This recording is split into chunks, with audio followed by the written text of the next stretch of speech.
It's Horror Movie Monday, you already know. Chills in the air, and the tension's low. OGP steps up, setting the tone. Always in charge, yeah, sitting on the throne. Sean Ward steps in with a confident stare. Nipples getting hard from the icy glare. Bowser's in the back, creeping through the dark. Lurking in the silence like a phantom arc. It's Horror Movie Monday, lights down low. Screens on the screen, let the madness flow. We laugh, we jump, we scream, we play. Every week it's thrilling in a twisted way.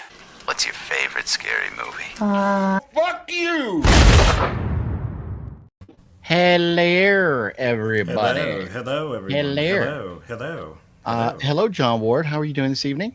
I'm fine. How are you, OGP? I'm doing well, thank you. Happy Horror Movie Monday to you, sir. Thank you. You too. So, well, does this Monday really count? Because it's a holiday. People, they called in, to my job saying that Monday doesn't count because it's a holiday. So we should not give them late fees and things because of the holiday. So does tonight count? Ooh, interesting. The banks are closed. My trash pickup day is Monday. Trash did not come today. And I think no mail today. No mail, sadly. But you know what? If I went to Taco Bell and I ordered a taco, I would still have to pay for it. So if I went to your work and bought one of the things that you sell, I would feel obligated to pay for it, irregardless of the day. Irregardless, that is correct. Yes. Okay, so that answers my question. I told people that we are open, so today counts as a day, as Monday. Correct. There you go. I do want to say quickly a big thank you to Jeff again, Jeff K, for coming through with another $10 donation to the channel yesterday. Jeff, you absolutely rock. Thank you for that. And then, John, I had a question for you. Are you a fan of, or have you ever heard of I believe it's Vietnamese food called pho? Yes. Are you a fan? I've had it a couple times. It's okay. Yeah, sure. Okay. Sure. Yeah, I like it. I'm not particularly a fan. I used to live in an area that had a lot of Vietnamese folks, and they turned our Coco's into a pho restaurant. And it was disappointing for me, but that's okay. I continued on. My life has not come to an end. I survived because I'm a survivor. There you go. But anyways, so I just wonder if anybody watching knows what pho is. And so pho is spelled P-H-O. Looks like pho, but it's pronounced pho. And the reason I mention this is because there's something that is going to be a part of the Horror Movie Mondays moving forward, and it's going to involve pho. We're going to go to different restaurants and try different pho? We are. We're going to be live from different pho restaurants. Nice. So if you don't know what pho is, there it is. It's like a Vietnamese kind of soup. Noodly things, meats, vegetables, and stuff like that. So I'm just, some of the things they throw in there, I'm just not the biggest fan of. So that's where I'm at with pho. The reason I mention that, I want to make sure everybody understands the pronunciation of pho, because not a lot of folks, especially if you don't live near a Vietnamese area where there's a lot of Vietnamese folks, you may not know that it's pronounced pho. And that is very important for this first segment. So we got a new little thing that we're going to include as part. I'm not sure if it's always going to be right at the beginning or if we're going to move it a little bit, but we're going to do something here. And remember, it's pronounced pho.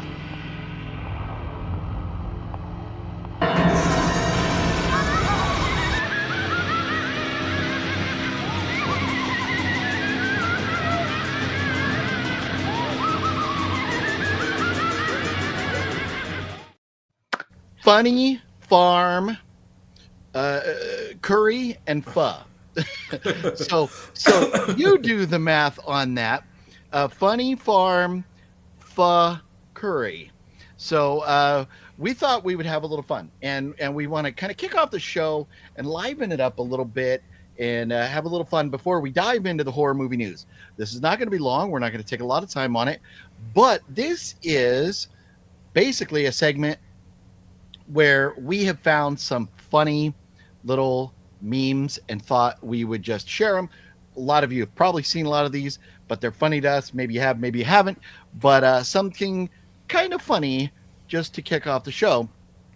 And being that this is so prominent in the news right now, of course, this week we have to start with the good old Cracker Barrel. And this, to me, I laughed out loud very much at this. Sydney Sweeney versus the blockhead on the bottom. We all know Cracker Barrel decided they were going to change their logo. They have since withdrawn that idea and gone back. John, how am I doing right now with my internet? Because I'm showing I'm not doing so well. Can you hear me okay? Oh, yeah, I can hear you fine. Good. Yeah. Good. My internet's being a bit of a dickhead right now. So forgive me if we start getting goofy here. And then also, I like this one as well. So you have the original OG Cracker Barrel, and then you have the Snow White Cracker Barrel down below. That's funny. And then how it started and how it's going. How did Miley Cyrus do this to herself? Oh my God, is that her? That's her. That is Miley Cyrus. No. Yes. She went and got the liberal haircut, and that's, I just say that not to be derogatory toward liberals, but that's the liberal girl haircut right there they get with the short bangs. You won't see that amongst the right leaning folks. But yeah, man, it's yes, something going on right there. And I really like this one, Acker Barrel. Acker Barrel. Oh yeah, that's a good one. That's a good one right there. And then Akbar, it's a trap. I like that. It is. Isn't it amazing that somebody actually got paid to just remove all the Cracker Barrel stuff and just write Cracker Barrel in the middle? All they did was just shift it down, and they probably were paid like thousands of dollars for something that an idiot could come up with. So that's amazing to me. All of these are much better. Everything I've heard was that they spent millions and millions of dollars on this campaign to do this, and now they've completely backtracked on it. Yeah, all of them should be fired. I mean, they pulled a Bud Light, and if you've ever seen what the woman looks like who did all that stuff with Bud Light, you know, I mean, these people just need to be fired. So I like this one. Yeah, cracker down the middle barrel with good old Art the Clown right there. So that would have gotten people in. Yeah, I think it would have. Yes. Yeah. Especially, if you walk in and there's a girl upside down, split in half. Then you could have Art take you to your table. That'd be great. Yeah, and then if all hell breaks loose, you can just put some crack. And we love Crack Barrel. Yeah, that's great. Yes, I like that one. And then so Waffle House has their new logo. Waffle House, we throw hands. It's amazing. And if you know anything about Waffle House, there's going to be a fight at Waffle House at some point or another. And if they don't get it together, yes, they will be filing Chapter 11. Yeah.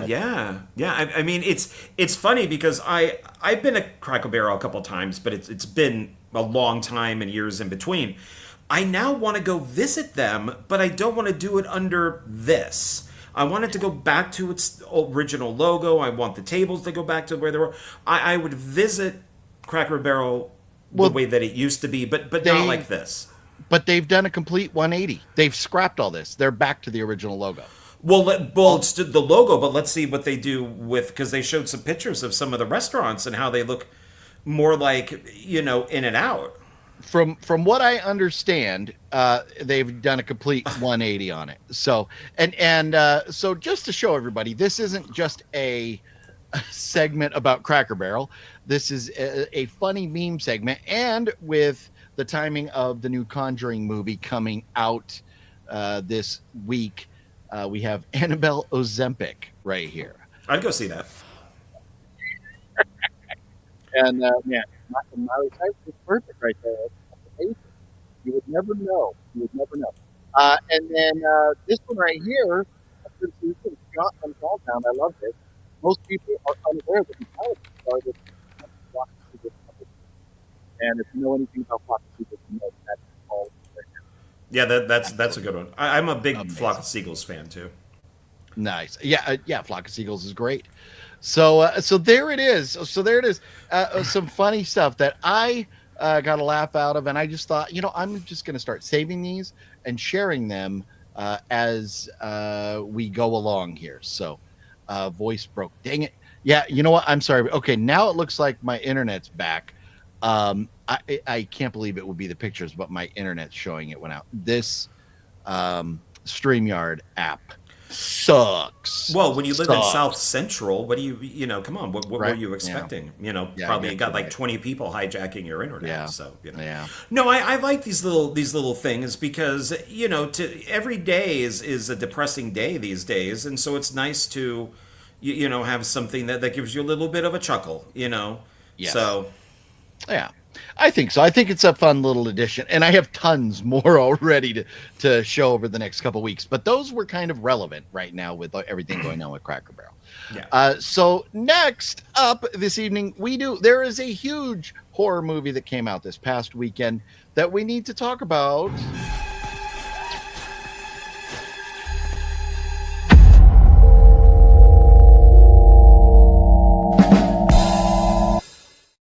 And that would be the good old Toxic Avenger came out this past weekend. And John, you have not yet had a chance to see this, have you?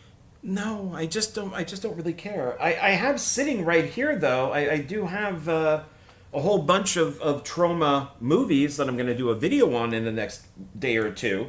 So Nice. I will be looking through Trauma and what do I need to buy, what do I have and all that. But for some reason, I don't know. I just don't have an interest in this. I'm sorry. Okay. I just don't. No, and that's fair. And you are not alone because the movie has only made like $2.2 million.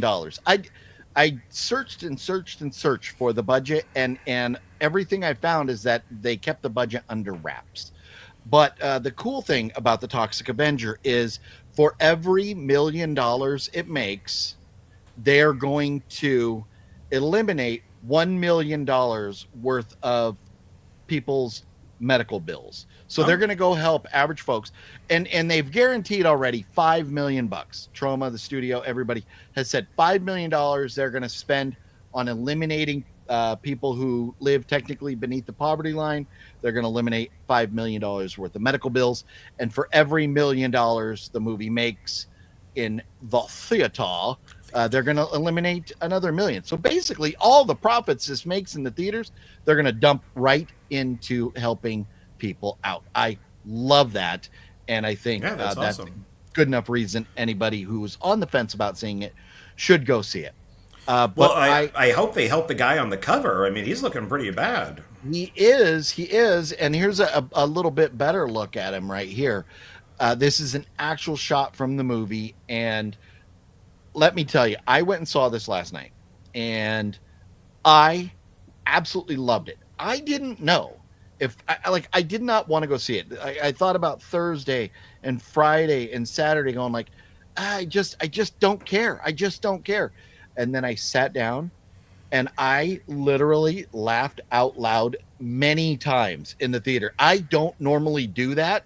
This is very funny. Everything that you want from Trauma, the goofiness, the funniness, the gruesome effects, you get all that, but very, very well done. It is very well put together, and it's funny because what's the name? Macon Blair, is that the director who came out and said that the movie was never unreleasable, because they pushed it back like a year and said they didn't know if it was ever going to get released because it was unreleasable. Well, he's come out and said that's not the case. It was never the case. What it was it was trying to get the correct rating, trying to get it down to like an R rating so it could be in theaters. And that was a struggle for them. So I loved it. I thought, especially Toxie looks great, and the cast is great here. I'm not going to go into any spoilers at all, so don't worry, people. Peter Dinklage, Elijah Wood, Kevin Bacon. Those are your big three we all knew about. They've been talking about, for a couple years since we heard about this. They were all phenomenal. They were cast perfectly. They are brilliant. The whole cast was brilliant. The acting for a trauma movie, the acting was top notch. I that's one of my biggest complaints with trauma is usually the acting is like very sketchy. So Rotten Tomatoes has this at an 83 and an 85, which I think is very, very on point. It's a great score. IMDb has this at a 6.4 right now, which for IMDb is a phenomenal score for a horror movie, specifically a trauma movie. It's a very good score. Now, the runtime, hour and 40 minutes. That scared me off a little bit. But I'm telling you, this felt like it was, 70 minutes. It just flew by. The pacing was great. Nonstop action, no boring parts. It was just great. And one of the best things about it is the soundtrack, which is now available on vinyl. I'm not sure where you get it. I looked. It's not on the Toxic Avenger website because they do have a specific website. I couldn't find it there. I don't know, maybe through Amazon or where. I'm not sure. But that soundtrack is something I would love to have. It's $35 for the vinyl, so I don't know that I'm going to do that, but I would really want. I highly recommend it. If you haven't seen it on film, go to it. This is, without question, by far the best thing Roma has ever done. I don't think there's any question about that. It is so well put together. And I messaging me sound again. God damn it. Yeah, I think something's up with this fucking website today, man. God. Is it back? Am I back? Yes, it mostly seems to be with the pictures. Okay. But when you don't have a picture, you're perfect. It's so weird. It shouldn't be because the pictures aren't on the internet at all. So weird. So anyways, it is phenomenal. I absolutely loved it. Highly recommend it. And this is the type of movie that, especially John always says, even if the horror movies are not good, we want them to make money because we want them to keep making more. So this is the movie that I say, please go see this in the theaters, and you won't be disappointed. It is so good. So I just can't speak highly enough about it. So good. So good. So good. Any thoughts on Toxie before we move on, John? I mean, I will. I know I'll see it on streaming. I know that. Absolutely, I will see it on streaming. But yeah, I mean, maybe I just have to push myself to go see it. I don't know. For some reason, I just don't have an interest. It just doesn't. Yeah. I didn't either. I really had to force myself. And I mean, I saw the last showing of the night last night and was like, well, what else am I going to be doing? I'm just going to sit here watching something else. So I might as well go check it out. And it blew me away. The funny thing is there was an older couple there that got up and walked out about 45 minutes in. If you're some of the things they told us about, this is trauma. It's trauma. Remember, it's trauma. They stay true to trauma. If you couldn't handle Terrifier and the effects and stuff going on there, you may not be able to handle this. So it's good, and it got people to walk out. A couple. The lady walked out first, and the guy sat there, and then finally he picked his stuff up because I could tell he didn't want to leave, but his wife was done. So with that being said, let's say hello. Since we're already 20 minutes in, we'll say hello quickly to everybody before we dive into the headlines here. Deadpool Fanatic, what's up? Smash the like button, everybody, if you would. Yes, it is indeed. It's vamp time. And appreciate that. Good to see you. Hey. I jumped way up out of line here. Sean 420, what's up? Hey. Jonathan, what's up? Hey. Larry, the Batman fan, what's up? House of G fan, what's up? And Mr. Bone, Snoochie Boochies, Mr. Bone. Snoochies. Jeff, hello, Jeff. Hey, Thank you hey. again for the support. Greg, what's up? Hey. Yes, yeah. Fuck you. Yes, Mr. Bones. Yes, it is. Yes, sounds like fuck you. Let's see. And Greg. Hey. Gail. Hello. Gail says, sorry I can't be with you tonight. My cousin was. Are you serious, Oh, Gail? wow. Wow, that is devastating I'm news. sorry, that is awful. Yes. Oh man, Gail, that is such a bummer. And man, I hope your family can find the strength to get through this tough time. That is tragic. Very sorry, man. So, It's yeah, awful. yeah. Very sorry. Gosh, man. Greg is still waiting to try pho, or look at me, I said pho. To try pho. Pho. Diff fucking restaurants. Yes. No, you don't normally find pho and curry at the same place. That's why it's kind of fuckery. Yeah. Greg says, yeah, pho is pho. Yep. Sitting at a bar watching Johnny Mullinex, I think I said that right, at Wally's Pub, New Hampshire, watching your live stream. Fucking decent. Thank you. Awesome. Very nice, Deadpool. Mr. Bones, yes, you got it right. Fuckery. Yes, for real. Never had pho, but I wouldn't mind trying it. Hey, I mean, it's huge. A lot of people love it. I'm a picky eater. What are you gonna do? Wicked Network was cracking. Rest in peace, Graham Greene. I saw something about Graham Greene. Graham Greene was a voiceover actor, or no, he's Native American, and that's right. So if he was in like Dances with Wolves, and yes. So if you, unfortunately, if you just needed a Native American in a movie, you always there's Wes Duty, I think, is the other Native American that you would get to. But yeah, great actor and been in a lot of good movies. So that's sad. Not too old either. Yes, and I remember now, Tommy Vegas, who is has native blood in her, shared that. So makes a lot of sense. Yeah. So yes, that's a bummer. That's a bummer. We have two to talk about today. And what's up to you, hey. Wicked Network? Let's see here. My 5-year-old child could have revamped the Cracker Barrel logo better than they came up with it. I don't even have kids. There you go. Yes. It was Anna Cyrus. Is that screwing with my audio? Man, yeah, that sucks. I gotta find another platform to do these videos on. I wonder maybe if you don't pay for it, because mine never has a problem. But if I don't pay for it, I can't have any of these video clips and these pictures and all these things that I do. I can't have a logo and all this stuff. I can't have it. So yeah, I don't know. I don't know. It just, so here's the catch. StreamYard was bought out about a year ago, and ever since then, this new company has just sucked. Its new parent company has screwed it up, and they doubled the price too. But they made it a piece of shit. Yeah. Either if you don't laugh, you lose your sanity. No, you have to laugh sometimes. You need to. Yes. Yeah.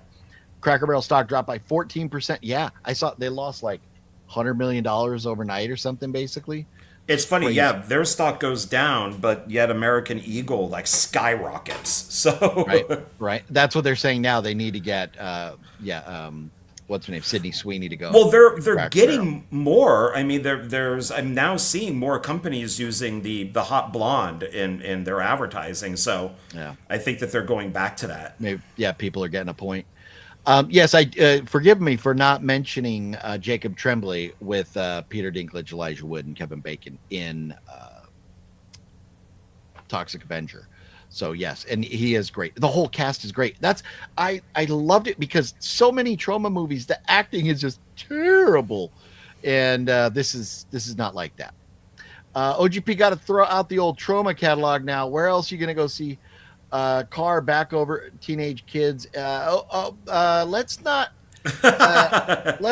go into spoilers or anything. But I don't know if is that in the movie, or is that just an old trauma movie? It could be an old trauma movie. It could be in this one too. You never know. I mean, that is the good thing about Trauma. Since I haven't seen the new one, I don't know. But I mean, that is, yeah. I mean, if you want to see a 10-year-old's head being run over and exploding like a watermelon, yeah, Trauma will give that to you with no problem at all. So, and like I said, this movie, they stay true to Trauma. It is violent, bloody, gory, crazy. It's just badass. I absolutely love it. Okay. Don't know if they're going to release a soundtrack on CD. I would imagine, or at least there'll probably be a digital download somewhere. But there is a lot of music made for this movie that is very good. So I would love to have this soundtrack. Isn't this the only Trauma film with A-list actors that I know of? I mean, there may have been other actors that were one point or another in their careers A-list, but I don't think there were really when they did Trauma films. And I would have to go look and research, but I'm not sure. Are you familiar with any, John? I mean, unless they became big. But there is a soundtrack available on that website that I sent you a while back. So it's available. Oh, okay, nice. Very nice. Yeah. Brent Mania, hello. Hello, Brent Mania. Hello. Michael, check this out. Even though it's hard for me to see Peter Dinklage's Toxic, I promise you won't be disappointed. It's so good. It is so good. Everything that happens, I'm telling you, I like literally many times in the movie laughed out loud. It was amazing. Yes, it is. Yes, it is so good. So yes. good. So good. OGP and John, do you guys like the OG Toxic? I'll just say it because I know John will have a lot more to say about this. I've seen the original Toxic Avenger like a long time ago. I haven't seen it in years and years and years. I remember enjoying the original Toxic. I've never seen a sequel, and I haven't seen it in a long time. That's where I'm at with it. John? I like Trauma, and yeah, I've seen all the Toxic Avengers, the Class of Nukem Highs, the Sergeant Kabuki Man. Yeah, I've seen all of them. So yeah, I would, maybe that's why I'm not really up for seeing this one, is because I am a fan of all the originals. So this man, I'm telling you, you'll like it. It's so good. But so let's see here. I am really looking forward to seeing Spinal Tap 2 in theaters next weekend. John, are you? Yeah, I'm a huge fan of Spinal Tap, and I've owned the soundtracks, and I've seen the movie many times. I even have a 4-hour cut of the original movie. It's the work print. Yeah, I got a burn of that, and yeah, big fan. Looking forward to it, and this all came from Lenny and Squiggy from Laverne and Shirley. They were the original Spinal Tap, and they evolved over the years to become Spinal Tap. And it's so yeah. No, I'm looking forward to it quite a bit. So very nice. And I'm going to jump through some of the questions. We're not going to spend too much time on all kinds of stuff here because we do need to get to horror headlines here really quickly. But I've never seen Spinal Tap, and it doesn't interest me. But I'm also the guy that's never seen Detroit Rock City and is not a fan of what's the one with all right with all the music and everything. Oh, Dazed and Confused? Don't care about it. Not a fan. So I kind of lump Spinal Tap in with those. Maybe it's like them, maybe it's not. I don't know. Very apples and oranges. But okay. But yeah, they do have a lot of music in both, yeah. Okay. I'd rather watch a cartoon version of Toxic. You will see this one day, and you will love it. I promise you. Every horror Toxic Crusaders. That was a great cartoon. There you go. Awesome Creep I.E shirt. Greg, thank you. We're going to talk about Creep I.E here in just a moment. Yes, praying for Gail and his family. Gail is a he. And let's see here. The Pho Show. Pho Show. Pho Show. Pho Show. Pho Show. Pho you. Pho Show. AC, what's up? You guys should try to make it out of Halloween Horror Nights this year. Probably not going to happen. I've got just a lot going on in life. Rest in peace, Scott Spiegel. Yes. We're about to get to that. It's one of the reasons we gotta haul butt over here. Me and my dad went to New Jersey, where went to a thrift store. 10 movies for $1. Wow, very nice, Mario. Very cool. That is a great deal. 10 for a buck, yes. That's like pennies on the dollar. Yes. Graham Greene was one of my favorite Val Kilmer flicks, Thunderheart. Yeah. Nice, DG. Very nice. Question for OGP. Are you ready for Creep I.E? Who else is going to join you in your voyage? Nobody. So the plan is to go Saturday. Wet Movie One's going to be there Sunday. I have no idea who I will see there. But from the crew, absolutely nobody. But I'm excited for it. I'm looking forward to it. Went to the hospital, took my garage out, got bit in the ears by bees. Oh, Mario, that sucks. Oh, wow. Here we go. God damn it, HC. So here we go. HC, thank you so much for the super chat here. You rock. The question is, would you rather watch Desert Fiends or Unsane? John, are you familiar with the movie Desert Fiends? Yes. So for me, I would have to say Desert Fiends because I've never seen it. Unsane, I would sit through almost anything before I go into Unsane again. John, have you seen Desert Fiends? I haven't, but I was supposed to be a small part of it, so I haven't watched it because I was not part of a small. Oh, you're doing like a little boycott kind of thing of it. In a way, there is a sequel. Okay. I like Sean, but I my issue with if you're going to make a movie in Vegas, you should have Vegas people work on it too. Even though there were a couple, but I would see both. I thought Unsane was interesting, so I think it's worth a second view now that I know what it's about. And Desert Fiends, I haven't seen it, so why not? Yeah. There you go. So I guess I'll have to do a double feature, Spinal Tap and Toxic Avenger. That sounds like a plan. Greg, let's see here. Terry, good day. Terry, how you doing? Hey. Original director Lloyd Kaufman has a cameo. Ooh, spoilers. Careful. But I mean, it's a trauma movie. We kind of figure Lloyd's going to pop in. He always does. So, Dazed and Confused, best movie of the 90s. Yeah, I wish I could get into it, but I'm just not a fan. I love Dazed and Confused. Plus, it has Mila in it. So, and when I met her, I did bring up Dazed and Confused, and she didn't want to talk about it because her role was like cut by like 90%. Oh, nice. Quick Google says Marissa Tomei was in OG Toxie. Bill Bob Thornton was in Chopper Chicks. Okay, Kevin Costner is in Sizzle Beach. South Park Boys are in Cannibal. So they've had some, but I wonder. Well, I mean, so I guess. Well, that's what I was saying. Before they became, really well known, they were in these movies. Yeah, but as far as really well known people like Kevin Bacon, I don't think so. No. Okay. Chicken sliders, baby. Yes, gotta love the motherfucking chicken sandwiches. Yes, you do. Desert Fiends has a few moments. Okay, good to know, Jeff. Hey, OGP, would you like to smell my fingers too? No. No. I will. If they smell like Zia Records. Yeah, there you go. Careful, because Wet One's been doing a little. So you got to be careful. It's okay. Last comment before we dive into the horror headlines here. Sorry to hear about your bee attack, Mario. My brother recently got attacked by yellow jackets. Ooh. And had a nasty reaction. Is going to carry an EpiPen. Woof. I have never met Robert England. I know Wet Movie One has. John, have you? Yeah, he went to the same high school as me. He was lived in Marin County for a while. You're not as old as Robert England, though, are you? I'm about to turn 57. But Robert England's almost 70, right? I didn't go to school with him, but he went to the same high school as me. But I did hang out with him on a Halloween night at a bar. We had some drinks. He talked. This is right when he did 976 Evil, and he talked to me about films and how to make movies and who to hire, and we bought drinks for each other, and it was really fun. I hung out with him for a couple hours. Nice. Very cool. Yeah. Very good stuff.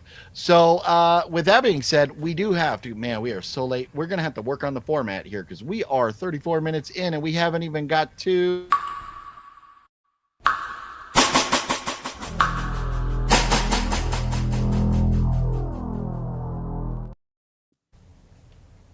Yes, it is. I've been waiting for this for a long time. The Conjuring Last Rites coming out this week. I cannot wait. I love this. Is absolutely one of my favorite franchises. I cannot wait for this. The trailer looks very good.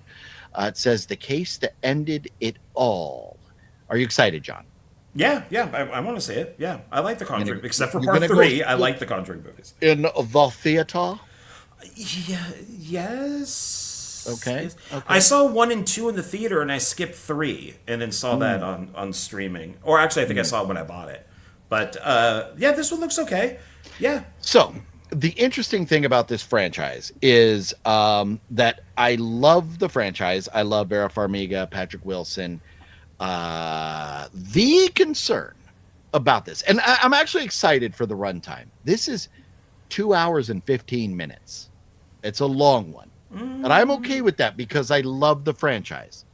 What I am concerned about is the director, Michael Chaves, I believe, or Chavez, who directed The Nun 2, which I love. I think it's better than part 1. Okay. I would very much agree with that. Okay, 1 for 1.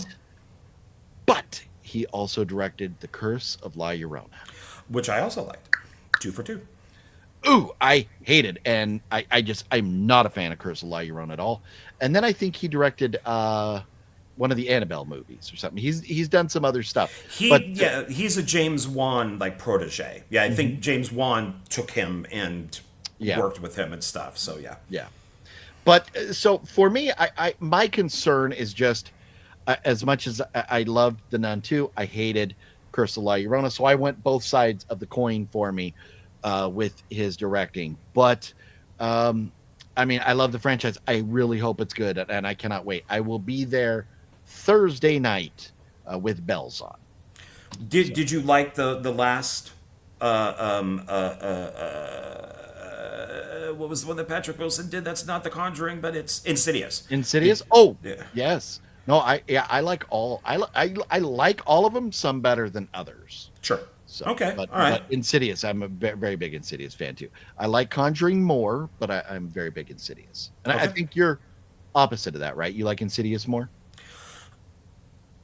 Yeah, I think I do, but I mean, I like Conjuring 2, then Conjuring 1, and then Conjuring 3. So Conjuring 3 for me was just way out of whack. It didn't even slightly resemble the story that it's based on, and that kind of bothered me. Yeah. So. No, I was just meaning the like franchises. I think you're a bigger Insidious fan. I'm more of an Insidious fan. Yeah, I like both, but I would rather see Insidious over the 2 if I had a choice. There you go. Rest in peace to Scott Spiegel, the director of the movie Intruder, which we love. Great movie, shot in the grocery store there, and he also directed From Dusk Till Dawn 2. He was a co-writer on Evil Dead 2 with Sam Raimi, and he did a lot of stuff with Sam Raimi. We won't mention that he was the director of Hostel 3. Yeah, well, we all are entitled to our flops. But, I mean, what a legend, man. Well, also he wrote the screenplay for The Rookie, which was Clint Eastwood and Charlie Sheen. He acted in Sam Raimi stuff, like in Spider-Man. He's the guy that's eating the pizza, and Spider-Man webs it and takes it away from him. He's been around since like the college days of all those guys. I saw people on Facebook going, only a few though, saying like, "Oh, Scott Spiegel died." And it's like, what? And I even looked it up, and like, there was nothing on Google that said that he died. And then Jonathan Moody sent me, because I've also asked him, then he sent me a screenshot of Bruce Campbell saying, he's a great friend of mine, and without him, we wouldn't have all this. I was very, very fortunate in meeting him with my buddy Cliff when he was at Scream Factory. I just happened to be in LA at the time, and he's like, "Hey, do you want to go visit the set for 2001 Maniacs?" And because Cliff knows Scott, and I said, "Of course." And so we went down there, and Scott Spiegel took us on a tour, and we met Eli Roth. He was kind of running around doing his producer stuff, and then Scott Spiegel took us into like an editing RV where we could watch some of the film put together. And then we also got to watch Robert Englund and Kane Hodder have a duel with swords.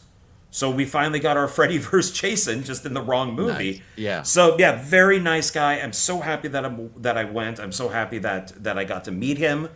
They got a nice little story, which is great. So yeah, it's very unfortunate. I at first thought it was Sam Raimi who passed. I'm like, oh no, but I still did an oh no when I heard it was Scott, because he's such a legend within that group. Yeah, and honestly, I didn't know his name offhand when you messaged me, and I was like, who? But then after looking into who he was and what he did, it was like, oh, that's a bummer. Yeah. So yes, rest in peace, Scott Spiegel. Do want to mention, and I'm going to try this, but we won't hold on to it long because of the issues it has presented us. Creep I.E. Aftermath is this weekend. I love this logo. It's very, very fun logo they have. So tickets are on sale. Links are always down below on my channel. So Creep I.E. This is Creep I.E. Aftermath. That's what takes place in September. Creep I.E. Con is in February, or late January, February. But Creep I.E. Aftermath, they are going to have some absolute legends there this weekend. If you live in Southern California or anywhere close, and you've ever thought about meeting or getting the autograph of Frank Grillo, Soleil Moon Frye, Ethan Embry, Fiona Dourif, Jenna Davis, who plays Megan in the Megan movies, Mark Duplass, and the other guy from Creep and Creep 2, Jamie King, who John and I love, big fan of her, Black Summer. Yeah, I like Jamie King. And many other things. And Robert Brian Wilson, who we all know and love from Silent Night, Deadly Night, the original one. So, and many, many, many, many, many more guests there. So it's going to be an exciting weekend at Creep I.E. Con. They always have haunts there. They have many vendors and different types of food trucks. This time they're going to have like concerts Friday night and Saturday night with all kinds of different fun bands that a lot of them are like horror related, dress up as like horror people and stuff. So Creep I.E. Con, the value is ridiculous. Even if you buy tickets at the door, it's still cheap, but get your tickets ahead of time. I'm not sure what the prices are, if the sales are still going on or anything, but Creep I.E. Con, even it's so big, their show has gotten so big that even Bloody Disgusting's website mentioned it. So it is the place to be this weekend. A little bit of a disappointing news, but not nearly nothing like anybody passing away or anything like that. But Mortal Kombat 2, the trailer looks great. And I just saw the trailer last night before Toxic Avenger talking about, oh, it's coming out in October. Nope, it just got backed up to next May. So, John, have you seen the first Mortal Kombat movie? Like the very, very original one? Well, the one before this from, I don't know when it was, a few years ago. Well, I know I've seen the original. I've seen Annihilation. I have Legacy, which is the web episodes. I might have this one. Okay. I might own it because I collect all the video game stuff. Yeah.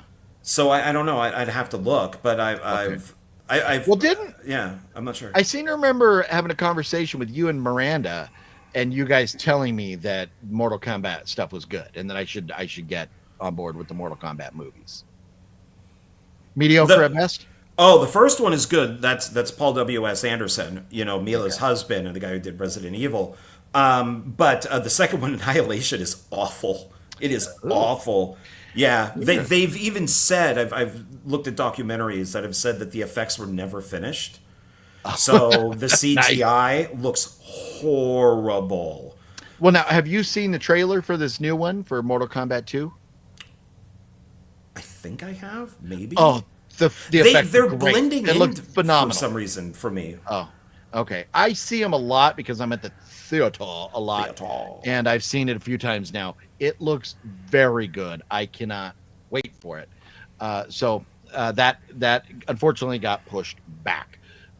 In other news, Ready or Not, I love this movie. John, have you seen Ready or Not? Yeah, I liked it. Do you liked it or you loved it? I liked it. Ah, boo, 2 thumbs down. That movie is so good. I absolutely love this movie. I went to see it in the theater with that Phat Samurai guy. And when the first one came out, I had not even heard of it. And Phat Samurai guy is like, dude, there's this movie coming out. It's got Samara Weaving. We love Samara Weaving. And let's go check it out. And we went, and me and him both walked out. And we were like, yeah, we absolutely loved it. So news from this one is that somebody interviewed Elijah Wood, because Elijah Wood, Sarah Michelle Gellar, Kevin Durand, and Samara Weaving are all part of the cast. So it's going to have a phenomenal cast. And the news is that the sequel will take place right after this one ends. There's no gap in time or anything. So apparently Samara Weaving survived the night. She's all like fucked up. The house is destroyed. And now right into part 2. I cannot wait. Samara Weaving is one of my absolute favorite actresses. So I'm very excited for this. Oh, and also I forgot to mention, so Kevin Durand is the big guy that was in what was the vampire movie with the little girl recently? Oh, Abigail? Abigail, yeah, he's the big tall guy in that. He was supposed to be at Creep I.E. this weekend, but filming obligations, so he'll be at Creep I.E. in February. But they have added somebody really cool who you are going to love, John, to the Ready or Not Part 2 cast. None other than David Cronenberg. He's going to be in the cast. Yes. Okay, now I will go see it in the theater. Now I'm looking forward to it. So I am not a fan of Scream 5 and 6. So that really let me down. Oh, and 6 was good, but I mean, Samara Weaving was just the very beginning. 5 sucked. 6 was great. 5 and 6 removed some of my liking of Ready or Not. Okay. But I'll forget that. Samara Weaving is good in so many other things. So she is an absolute great actress. She's been in a lot of stuff. So then also, I don't have a picture for this, but and I teased you with this, but I did not mention what it was. So there was a study done or something of music that is played that's out of place but is very popular in Britain. They did a study of songs that like should not be played at funerals but are played at funerals. And one of the most popular funeral songs in Britain is the Jaws theme. You imagine that? You get buried and then da-dum-da-dum. That is weird. I don't even. Yeah. I can't even... And another one is "We're Off to See the Wizard." And then I think "Highway to Hell" from AC/DC is another one. But that the I big one get. there was especially with the person. Yeah, was the theme from Jaws. Isn't that hysterical? Especially if they're a lawyer. Yeah. And now I have to go and I have to go start figuring out what music needs to be played at my funeral whenever that happens, so I can get some chuckles, I can get some laughs.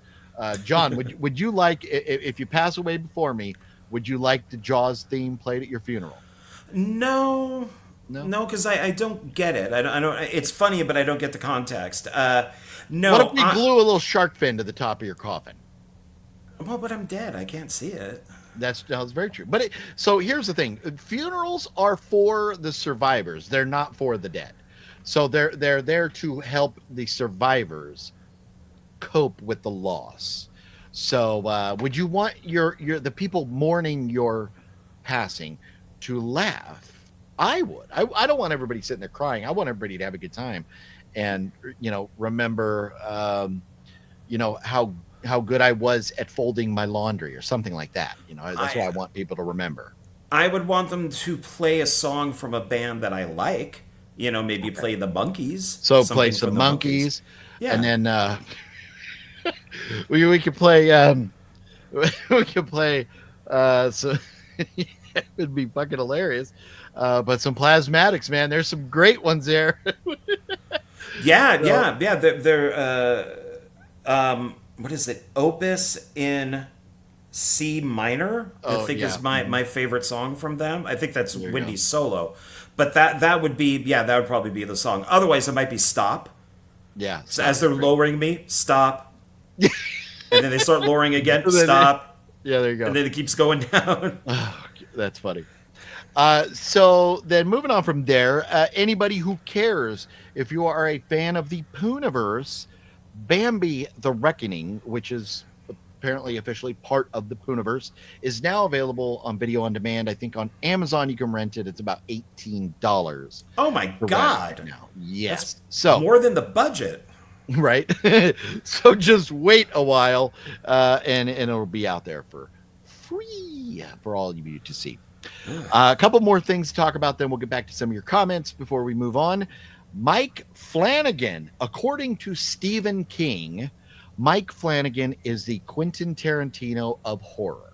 That's a quote from Stephen King, from Stephen King's X Twitter page, whatever. So, I don't think Mike Flanagan has ever used the N word, but okay. No, but I don't. To me, I don't look at Quentin Tarantino and think N-word. I think of these outrageous adventure movies that are shot so unique, and I do think Flanagan has a unique storytelling style with like some of the mini series that he's done and stuff that have been so great, just dark, and or maybe not unique, but he definitely has a style. Mike Flanagan is my favorite director. I've seen everything he's done. I own whatever is available. I've seen some of his stuff twice, maybe 3 times. Yeah, the guy is the savior of when you make a crappy first movie and you want the second movie to be good, you bring him in. No, I don't see the connection at all to Tarantino. Well, it's not a connection. It's not supposed to be a connection. It's saying for what he does, Quentin Tarantino owns that type of film. He's saying that Mike Flanagan owns what he does in the horror world. Like, with Stephen King, yes, he is right now the best. But we did have people like McGarris. There were a lot of other, Frank Darabont, who also did a lot of Stephen King stuff. So he's part of a larger, great director universe that's within the Stephen King, But I don't think this has anything to do with Stephen King movies. This is a quote from Stephen King. Stephen King just said and the reason for it is he had never seen The Haunting of Bly Manor. I think that's what it's called, right? Yeah. He had never seen it because he had like a broken leg or something at the time. And he just watched it and he was blown away with how good it was. And so he's like, you know what? I love Quentin Tarantino for what he does. For what Tarantino is to his world, he feels like Mike Flanagan is. Okay. All right. No comparison to each other. All right. But they're just basically like, he's saying Mike Flanagan's like the best of the horror community right now. I guess so. I mean, I guess, apples are great in the Apple community while rocks are great in their community. Yeah. So yeah, okay. I just thought it was a nice compliment. No, it is very, very nice. Yeah. Stephen King just needs to be quiet. I think maybe you're over analyzing the compliment. It's just something to be nice. How dare you? How dare you? How dare you? How dare you? John, don't you have a boat to be on? Aren't you on the way to Gaza or something? Got my Palestine shirt on. Nice. Last thing here before we jump out of headlines is Guillermo del Toro's Frankenstein is getting good reviews from the folks that have seen it at the Venice Film Festival. It is long, like I think they said 2.5 hours long. Ooh. But it is getting, it's Frankenstein. You expect it to be slow. I would expect it to be like a slower burn. But overall, it's being received very well. So that's good news. Yeah. Any news or any things that you want to mention that I have not yet mentioned yet this evening, Mr. John? I don't think so. Okay. I mean, all right. Well, we have Alien Earth.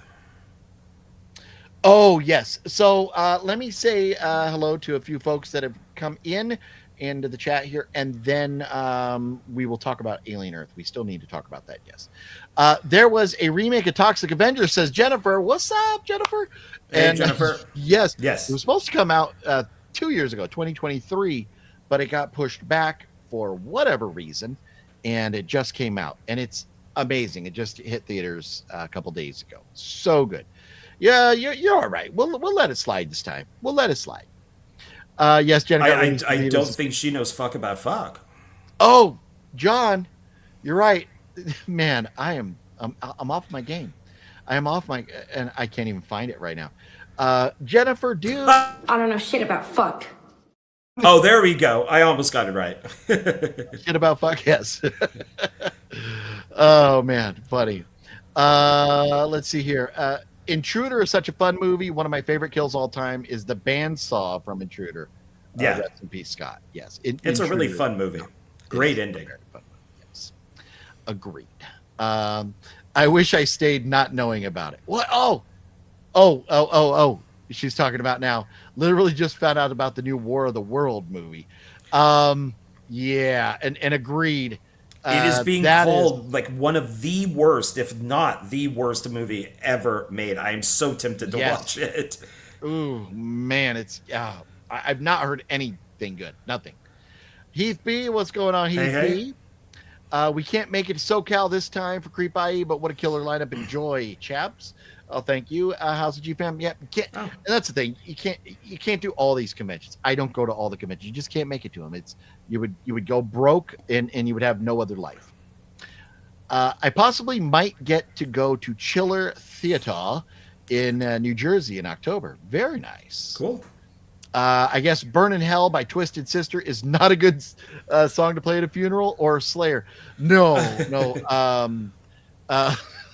Like, you could play Slayer's Jesus Saves. Once again, it depends on the person, you know. Get Buried at Dawn. At dawn they sleep.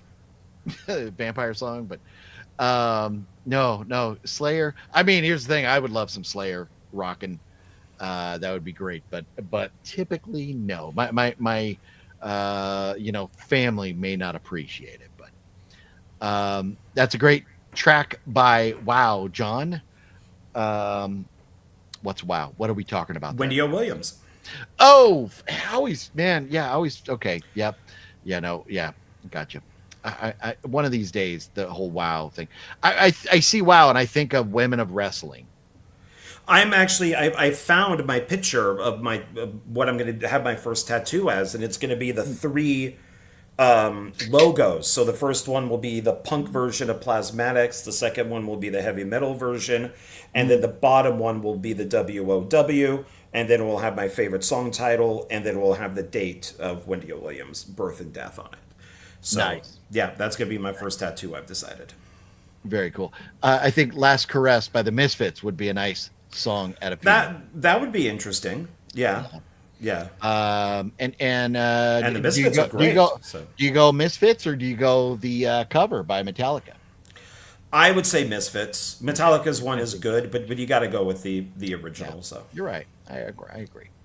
That's a great Misfits track, Jeff. I would add London Dungeon. That's a good one too. Yeah. Alien Earth and Twisted Metal, both fun shows. Binging both. Okay. Yeah. So we'll get to Alien Earth here in just a moment. I've been on a Misfits kick lately. Great stuff. Very nice. Yeah. I tend to put everything into one big thumb drive with them so I can get all the lead singers. Nice. Yeah, that's I got a terabyte of music right here. Do you play fantasy football, John? Do you? I don't even know what football is. Is that the one with the ball over the net? Yes. Yeah. No. I believe John when he says he knows he nothing about football. I know nothing. When it comes to sports, John. I don't know shit about fuck. He don't. I'll make this quick. I was with a girlfriend and it was baseball and she's like, I just wanted to tune out of it. And she's like, no, you don't understand. This is like history in the making. You don't get it. And she went through the whole explanation of it. And I'm like, I have no idea what you're talking about. And I don't care. I'm only watching this because it's you, hoping something will happen later on because of it. So I know nothing. I know some history. I watched baseball, the Ken Burns thing. I like history, and I've watched other stuff like the Lakers show that was on I think HBO. So I know history, but I don't know the games really that well. Okay, Misfits all the way. Metallica's not even close. There you go, Jeff. Thank God football season has arrived. Yes. Football is what they call soccer, I believe. Yes.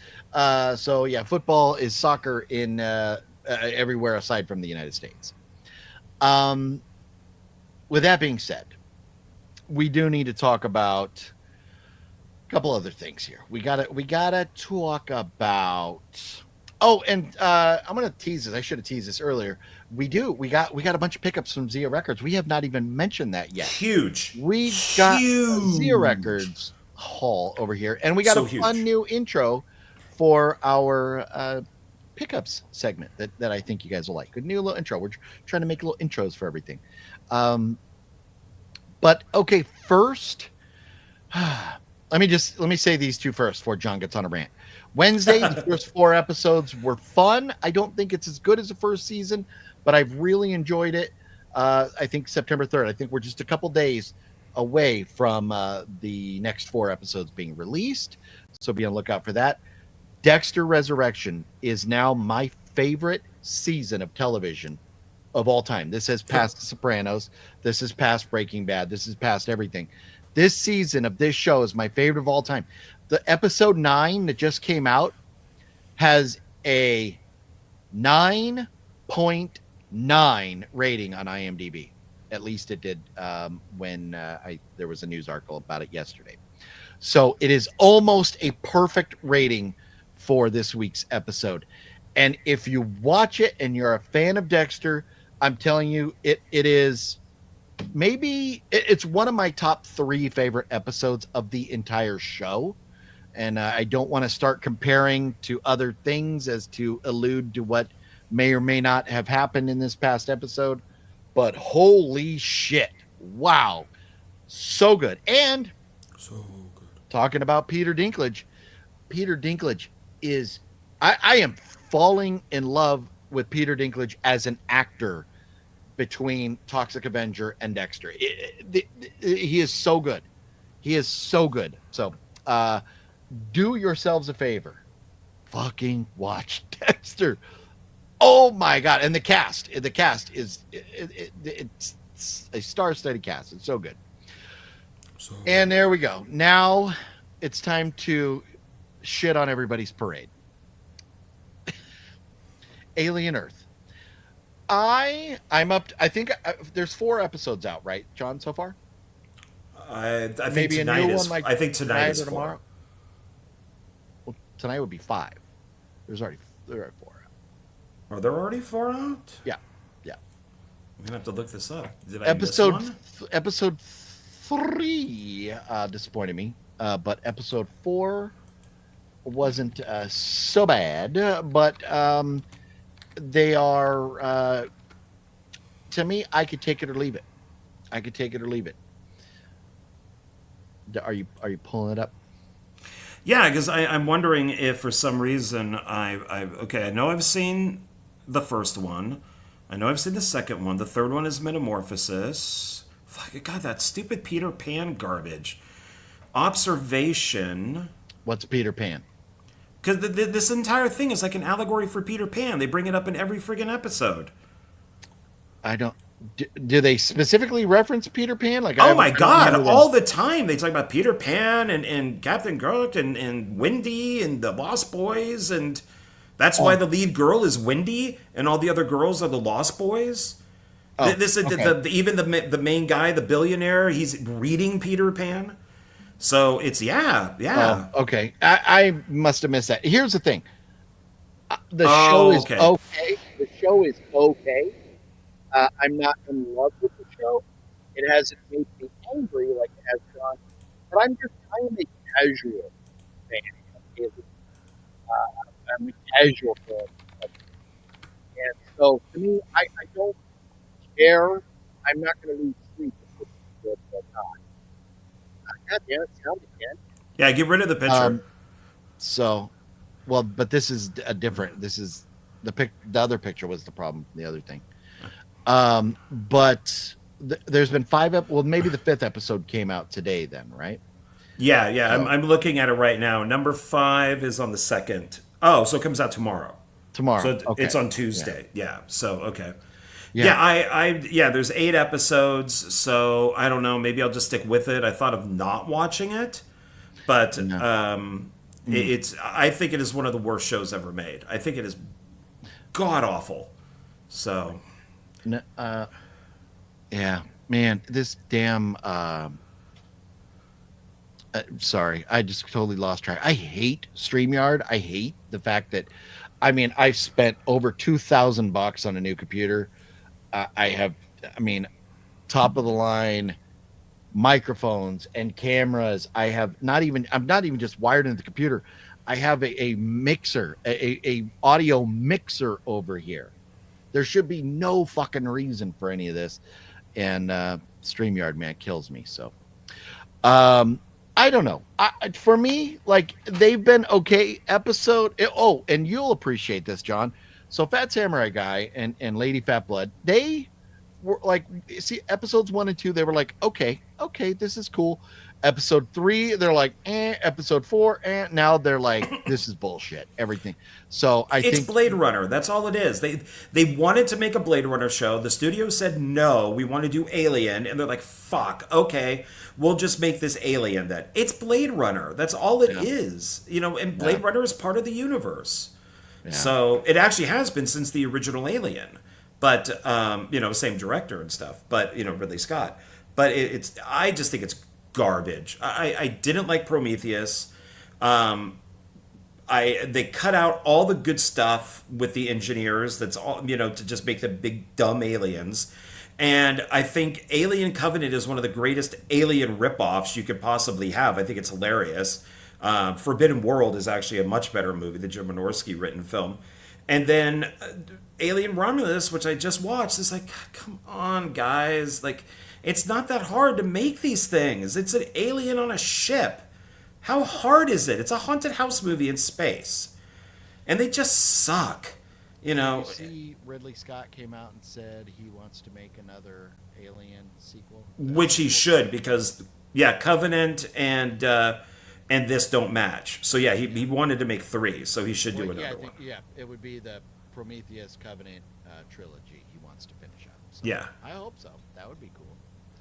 But yeah, I don't know. With Alien Earth, it's my biggest problem with it is I hate the boy genius. I just can't stand him, and I think he's a lot like Lex Luthor in Superman. He's just annoying and low sound now. Jesus fucking Christ! Let me turn it up. So I went into the settings. Okay, I went into the settings right now and looked at my mic settings, and I didn't turn off the automatic adjust mic volume. I turned off the echo cancellation, and so I turned off echo, and now it made me low. This is what, man, StreamYard, you suck. You suck. Yes. Stream. Hopefully I'm not echoing. Am I echoing? No, you sound fine now. Good. Yeah, I don't know. I can't fucking stand this site. We're going to have to do something. So, Alien Earth, it's just, I don't know. To me, it's like, it's not a great show. What I'm hoping is that this boy genius gets killed and, in a real, good, bad way. He's like Dr. Frankenstein, so they probably will by the end. I really hope this doesn't go to a second season. I hope it gets canceled. Yeah. This is like Furiosa. You're a Mad Max saga, but Mad Max isn't in it. That's the thing. This is Alien without Alien being in it. There were 2 alien things in the last episode, and one wasn't even an alien. It was a squid. Well, it was an alien, but not the alien, not a xenomorph. And one of the things that came to mind while watching Alien Earth was I felt like it's a lot like The Walking Dead in the sense that the zombies are kind of an afterthought and it's like a soap opera with the occasional zombie. This is like a soap opera with the occasional alien. And I just, it's, I don't know. Aliens should be more prominent in the show. Alien is great. Aliens is better. It's even greater. And then people give Alien 3 a really hard time. If you've seen the assembly cut that's available, it's a much better movie. It's a good film. And even Alien Resurrection is pretty good. AVP, I'm sorry, it's better than almost Prometheus and all of that stuff. And that's Paul W.S. Anderson. The Aliens vs. Predator, the Requiem sucks because they purposely shot it dark. Like they almost need somebody to get in there when they re-release it to turn up. They said that they purposely shot it dark because the effects sucked. So now you can't see it, and it's so dark. I don't know why these people cannot get their shit together when it comes to making. And Predator is the same thing. You know, it's just like, God, guys, come on. This isn't hard. You have books, novels, video games. Well, you can't do anything? So this is the interesting thing about it. And so it was not this year, not last year, but the year before. And you know what? Maybe it was even the year before that. This was a few years ago. This was a San Diego Comic-Con where everybody still had to wear masks. We went to a panel, an alien panel, and it was all feminists up there. Even the guy was a feminist. And they said they were taking over the franchise and they were writing it. So I am curious now. I need to go back and research and find out who was at that panel and are any of them writers for this? Because the shit that they were talking about doing and where they wanted to go with this franchise, it's the bullshit we're getting now. So this franchise is in stupid hands. It is in. Yeah. I mean, everybody, Noah Holloway, everybody was giving him praise. So like, oh my God, this guy is brilliant. I looked him up. He did Fargo. Yeah. That's it. Yeah. He did Fargo.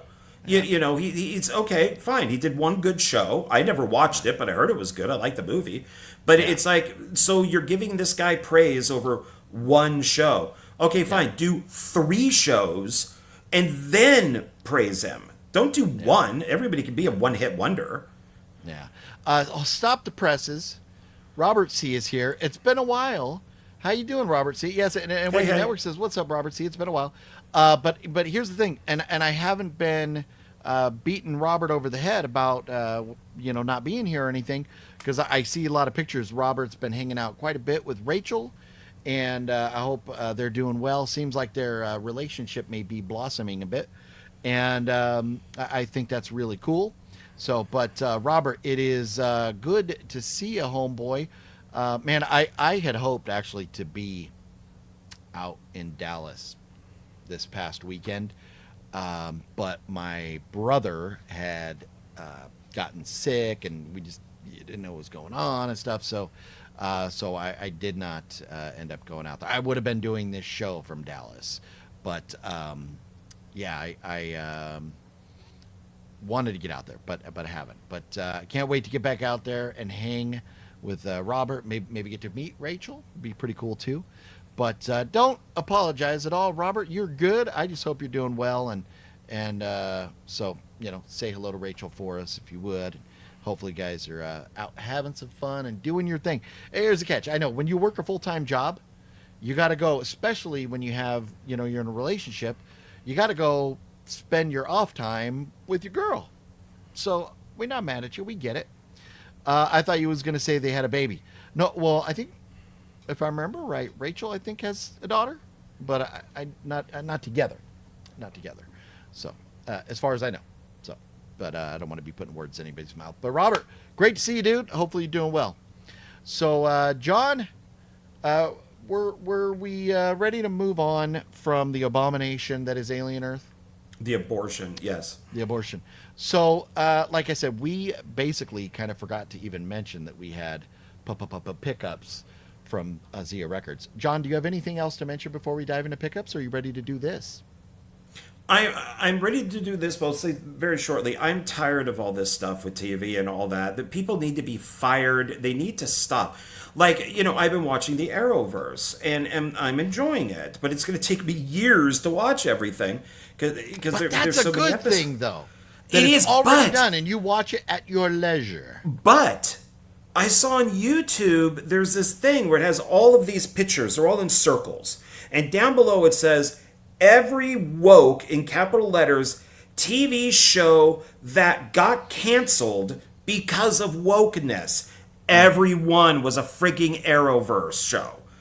And so I watched it, so now I know eventually this is all going to be man-hating. Eventually this is all going to be, the show isn't going to be about the Flash anymore. It's about his black wife. It's all going to be, you know, Arrow is going to be, you know, women attacking him for being toxic. It's like, fuck, I mean, you can't watch anything these days without this garbage out there. And it's just like, Yeah. Hopefully things are evening out with all that stuff. Hopefully networks are starting to feel the viewership going down, and hopefully all that goes away. But I feel your pain, sir. I feel your pain. It sucks when you lose a show you love because of somebody's agenda. And nobody realizes it either. There's a reason why the last 3 Disney or Marvel movies have not made $1 billion.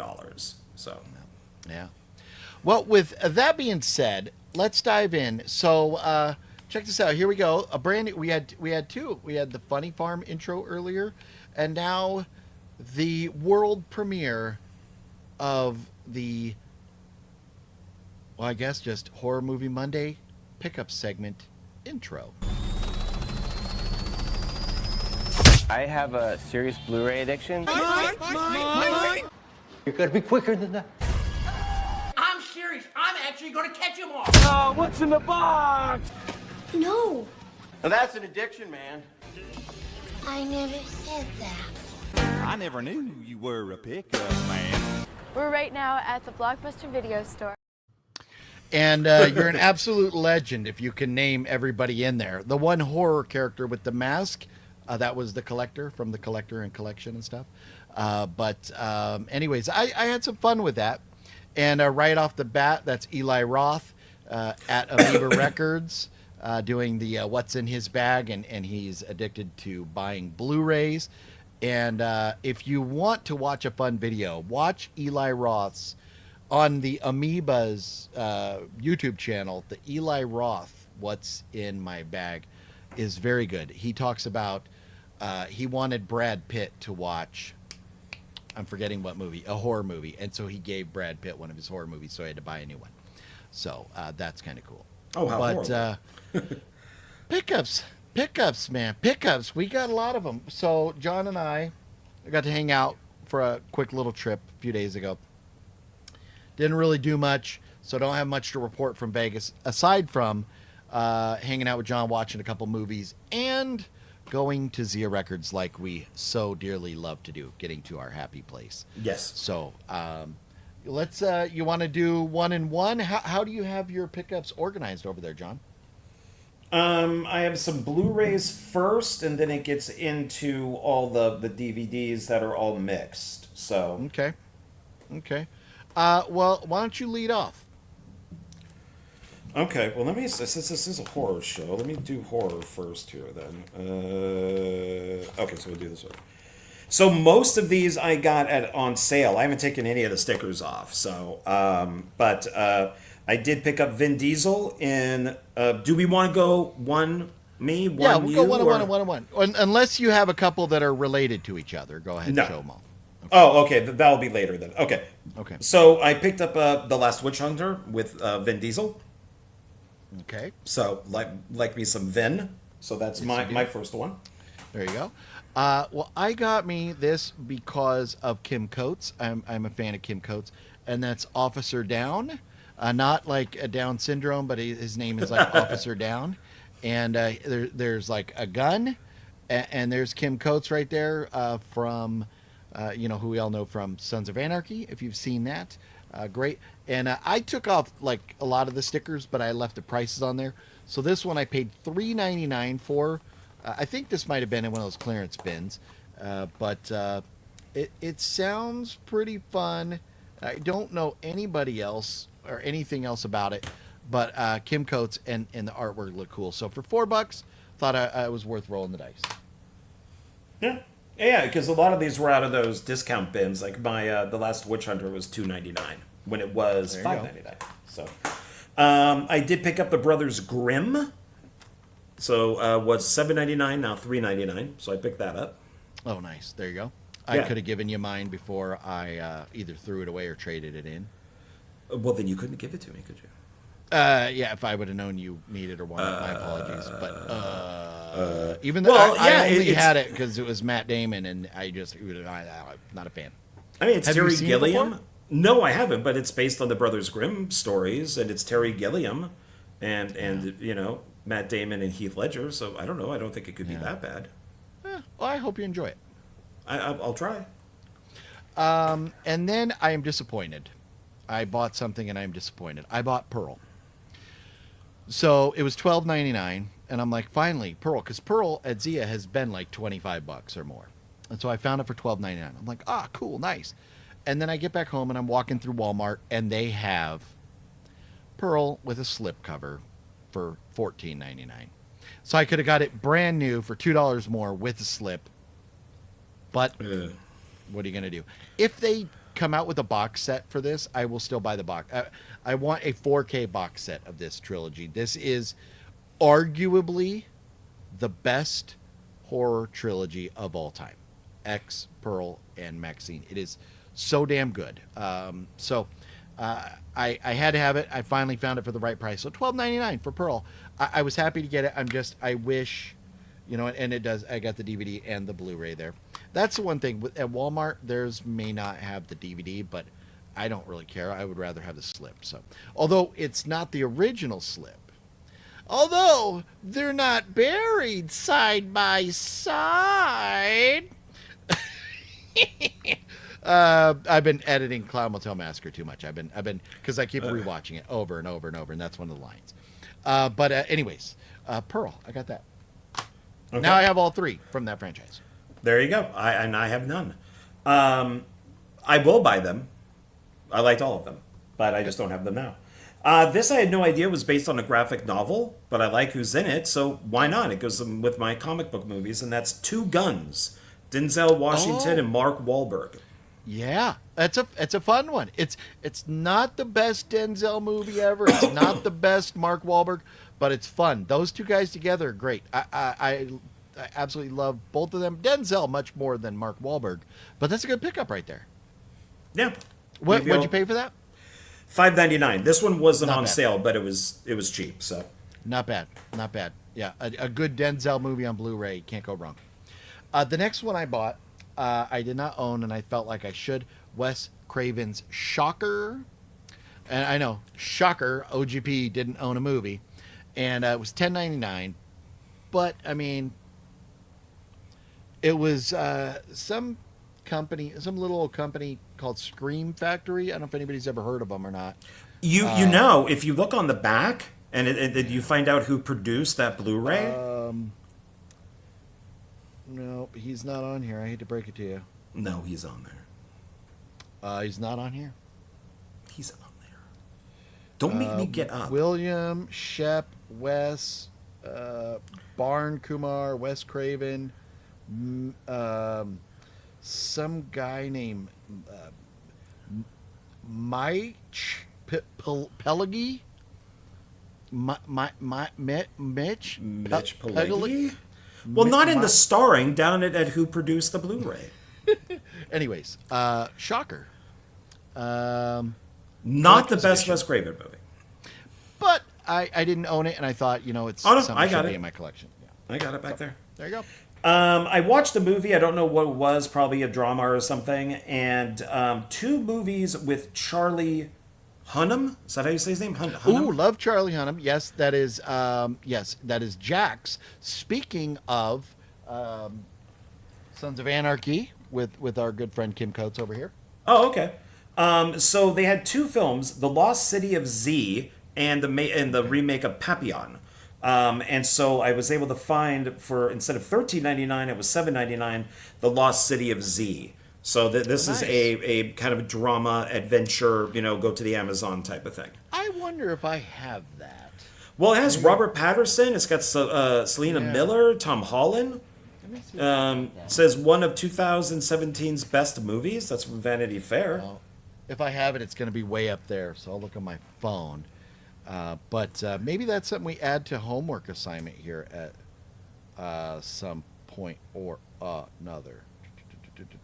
It's based on the book. Yeah, I've never seen it, but the trailer looked good. So I thought, ooh, and yeah, I've come to like him. I didn't know a lot about him, but I yeah, he is. I think Sons of Anarchy put him on the map, but he did that Pacific Rim movie that I was not a fan of. I think you're a fan of that, right? Pacific Rim? yes, yeah. Yeah, no, so I don't own that. I have, Lost Boys. No Lost Cities. I wouldn't think you would own this because it is a drama, I but think. It's, so. Charlie Hunnam, it would have been the reason I would have got it. I mean, it's very short. It says, in 1925, Percy Fawcett ventured into the Amazon in search of a myth. What he discovered became legendary. So there you go. Yeah, no idea. So okay. Yeah, I have Charlie Hunnam's autograph on a King Arthur picture. I own that too. I bought Scanners 2 and Scanners 3, which I did not own. Both movies for $7.99 on Blu-ray right there. Good stuff. Good stuff. How about them apples? That's for $8. I was very happy to find this. And who produced that Blu-ray? Who produced that Scream Factory Blu-ray? Who produced it? I'd love to tell you about it, but it doesn't say down here. I'm wondering if this originally had a slipcover with it or something. Oh, it might have. Yeah. Well, and the fact that it's a double feature. There's two. They're not all listed right there. So, but I think it's a guy that got fired from Scream Factory, right? I think rude. He's no longer. How dare you? How dare you? How dare you? How many Blu-rays do you have left? I have 2. Oh, okay. So I'll do these one at a time, even though they're part 1 and part 2. So once again, I think this was the same movie. I saw a trailer for this and went, "Wow, this looks pretty good." And it's Ironclad, $5.99. Looks like it's got like Brian Cox, Kate Mira, Paul Giamatti. Oh yeah, okay. James Purefoy. Is that how you say his name? But the trailer looked pretty good, so it was kind of funny seeing Paul Giamatti in like a sword and, like kind of like a King Arthur type of movie. I do not own that. Yeah. Yeah. So I figured, why not? That's a great cast. Yeah. Nice. The next movie I bought, I spent $4.99 on it, and don't tell nobody. It's called Shh. It's not from Scream Factory. It's from Dark Side. It has Peter Stickles in it. Oh, I know Peter. I've acted with him. Yes. Peter Stickles was in this house. Was in this room. Peter Yes. Stickles stood right here and looked through my movie collection. He goes, "Ooh, I always like to see what movies people got," and then he signed one of my movies that he was in that I own. So that's nice. Yeah, very very nice guy, good actor. And this also has Lloyd Kaufman in it. Oh, so yeah. There you go. If you've ever wanted to kill someone talking or texting near you in a theater, this is the film for you. Harris and his mother love the movies, but sometimes the other audience members spoil things. When disruptive filmgoers start dropping like flies, Harris finds himself confronting his past and questioning his sanity. So I think I'm going to enjoy this because noisy people in the theater must die. Yes. So Yes, $5. Make you holla. Maybe you know this, but we also have to talk about our Labor Day movie that we watched. What I am right here. Okay, I got mine right there too. Okay. And then this is the sequel made by the same people, I believe. Well, I think that's a different director. No, same guy, same people, which is why I bought it. So, Ironclad Battle for Blood. I figured, why not? I was sitting right next to it, and it was only $4.99, so might as well pick that up. Very nice. Okay. Hopefully they're good. Hopefully you enjoy those. Yeah. Well, I am looking forward to seeing this as a remake that I am going to go see. Deathstalker. They remade the Roger Corman produced Deathstalker from the 80s. And the trailer is pretty bloody. And I'm very happy. And it actually has a known director. So I'll try to type lightly. So the next one I bought while John types is I paid $2.99 for this. And this is a spaghetti western double feature. How about that? The Last Gun and $4 of Revenge. Spaghetti westerns here. And oh, the directors are so small right now. Sergio Bippity Boppity Boopity. And the other one is directed by Jamie Jesus Bippity Boppity Boopity. These Italian guys over here. Hey. That do the spaghetti westerns. So Love spaghetti $3 westerns. for a double feature. It's good, cook some popcorn, have some Kool-Aid and maybe some Just not the Jim Jones type of Kool-Aid. some black licorice and Good and Plenty's and sit down with spaghetti western. There you go. So the director of Deathstalker, and there's like 5 Deathstalker movies. One of them directed by Jim Wynorski, Part 2. He also did like Manborg, Father's Day, The Editor. He has a short in like ABCs of Death 2, The Void, Leprechaun Returns, Psycho Gorman, Frankie Frico. So I am looking forward to his version of Deathstalker, which I love the Deathstalker films. Very nice. Let's pause and catch up on some comments. House of GFam says that Brittany Murphy visiting the Blockbuster is a fun little time capsule to watch. Yeah, and that's, I was just looking around for different like video store clips and stuff and saw her and was like, wow, rest in peace Brittany Murphy, but that's kind of a cool clip. Yeah. OGP, we are also going to take a trip to Nolya Descent in October. Very nice, Robert. That's cool. Yeah, been really good. Can't wait for you to meet her like Fluffy and Alex did. Very nice. Oh, that's right. You guys at the convention there. Very cool. Oh, Fluffy Gamer's in the house. Fluffy. Mr. He's not the Fluffy Gamer anymore. He's the Oval reseller because he's down to like 267 pounds now, I think. Oh, wow. So, yeah, he's going to make me have to actually get on the treadmill so he don't pass me up. Let's see here. I ordered a signed copy of the new Glenn Hughes Chosen CD. Going to see Michael Schenker in concert September 12th. Greg, that's awesome. Unfortunately, I don't know who they are. John, do you? No, not at all. Sorry, man. Yeah. But have fun. Yeah. Nocturnal says, what the fuck, OGP, when you went to Vegas? A few days ago. So it's funny because, so I think when I was going out there, it was like at the beginning of August. So this makes, I think, 3 times I was in Vegas in August. No, twice in August and then once at the end of June. So like 3 times like since June. Just, recently at the beginning of August and then around my birthday in June. But, and was there another time? I can't remember. I'm there's so much I fucking lose track. But one of the times I was going out there, there was I had mentioned to you, John, that there was like a couple crashes and then there was like a fire on the side of the road. There's a trash truck dumped its load. Like I saw that on the news. It was like, it made the news that trash truck dumped its load. It's on fire. That was funny. But yeah, man, I go there a lot. I gotta go to Zia. John makes me jealous. He's talking about how he stopped into Zia to pick something up and I'm like, you son of a bitch. Yeah. So, yeah, I sometimes I do these things. Love Wes Craven's Shocker. I have it on DVD, Blu-ray, and 4K. Nice, Greg. Yeah. It's a great movie, but Wes Craven has some awesome movies. Love the Shocker soundtrack. Good soundtrack, yeah. Go. I binged on Jess Franco to fill gaps in my collection this past week. I ordered another 10 Blu-rays. Woo! Man, all Jess Franco? Wow. Probably not all Jess Franco, but ordered 10 Blu-rays off Amazon. My interpretation of what he's saying is 10 more just movies in general.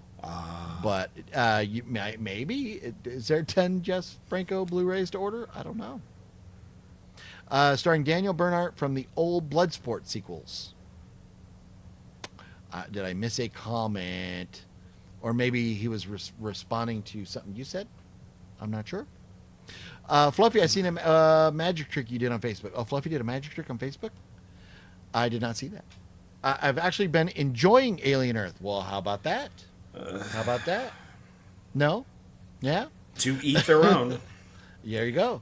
Cody, what's up, Cody? So Cody was hey. hanging out with Wet One last night. I was doing some editing and stuff, so I was not able to join them, but it looked like they had a fun little chat.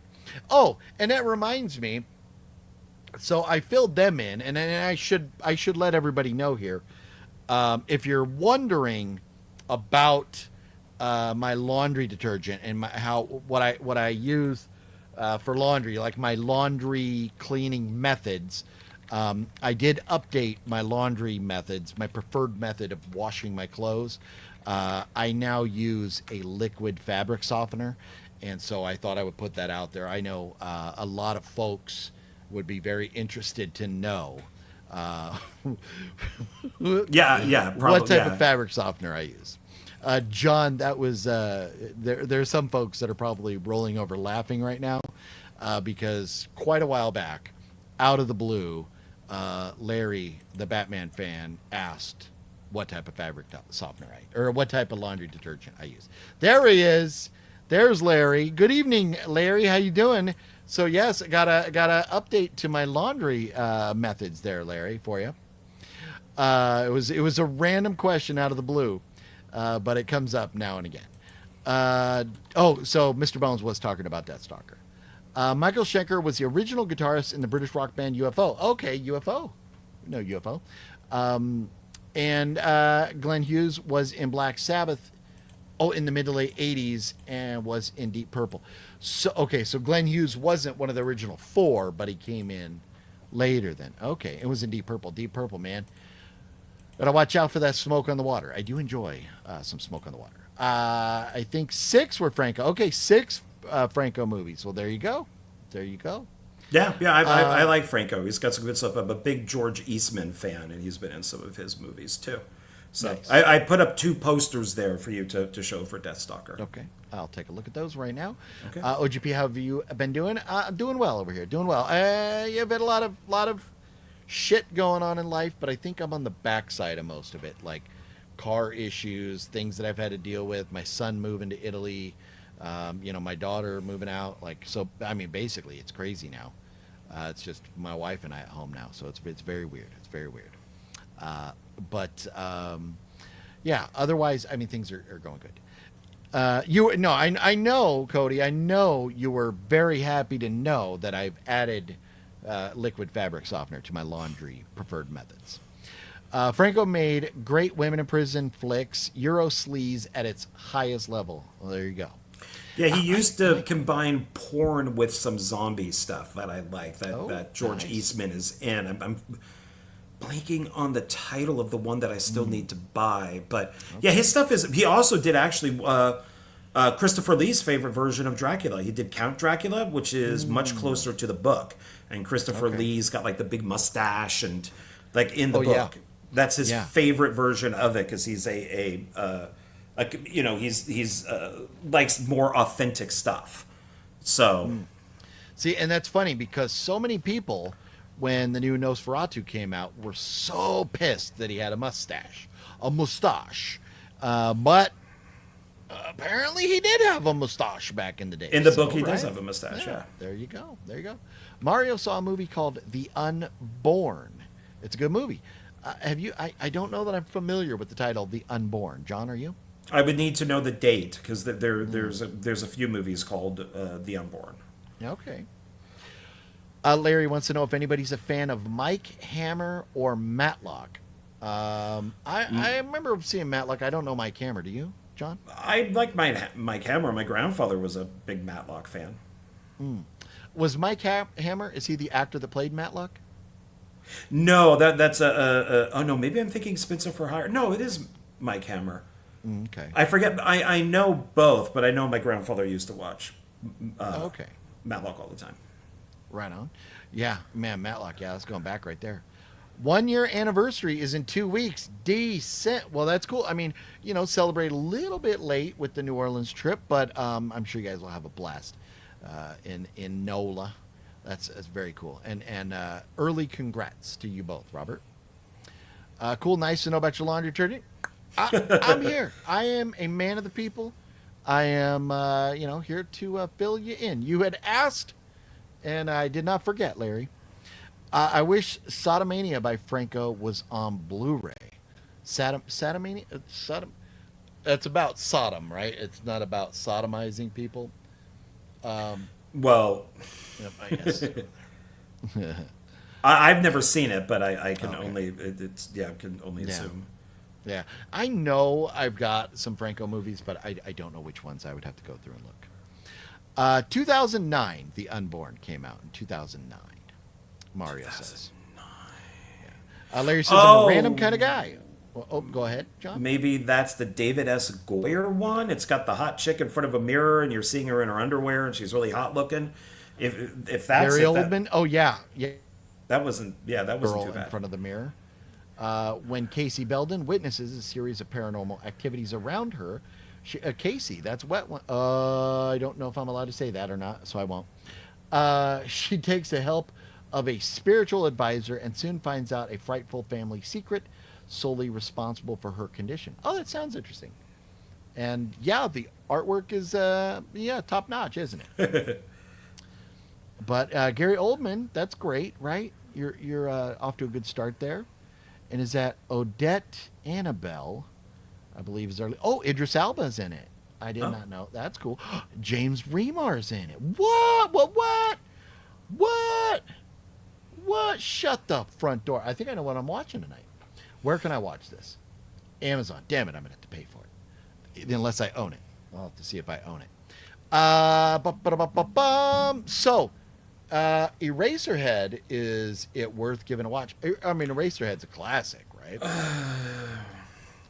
It's an old one. I mean, it's beautifully shot. It is the most annoying movie. Remember that sound that they make in Dumb and Dumber when they go, "You want to hear the most obnoxious sound in the world?" And they go, "Eh."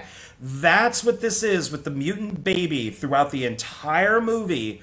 All it's doing is crying, and it's like the loudest thing ever. So, but David Lynch did get the job to direct The Elephant Man because of it, because Mel Brooks loved Eraserhead. But I will never watch that movie again. That thing gave me a headache. All John, the baby does is cry. I own The Unborn. I will be watching The Unborn tonight. Oh, okay. Maybe I put it on, I'll remember it or something, but I don't remember seeing it. So let's get back to our pickups now. I'm going to start first this time. Oh, no, wait. We talked about Deathstalker. Yeah, so that's the original poster. That's the Roger Corman one. Love that poster. All the posters are like that. So that's the one from the 80s that is absolutely brilliant with Rick Hill as Deathstalker. And then the other one is the remake. So that's the brand new one. So looking quite forward to this. So give them a little... They even kept the same font there for the name, which is nice. But yeah, love Deathstalker. Yeah. I'm not a big Patton Oswalt fan, but I don't hate him or anything. But I'm in the same boat as you. I can live without him, but I'm not gonna not watch a movie because he's in it. But he's okay. Yeah. There you go. Robert is going to be Ghostface for Halloween. Decent. Very cool. Larry, I see you got a few more comments here. I will get back to you, dude. We have a bunch more pickups we have to get through here. And I'm going to start with this because John and I should probably do it last, but I'm not. John wanted me to watch this. I watched the wrong one.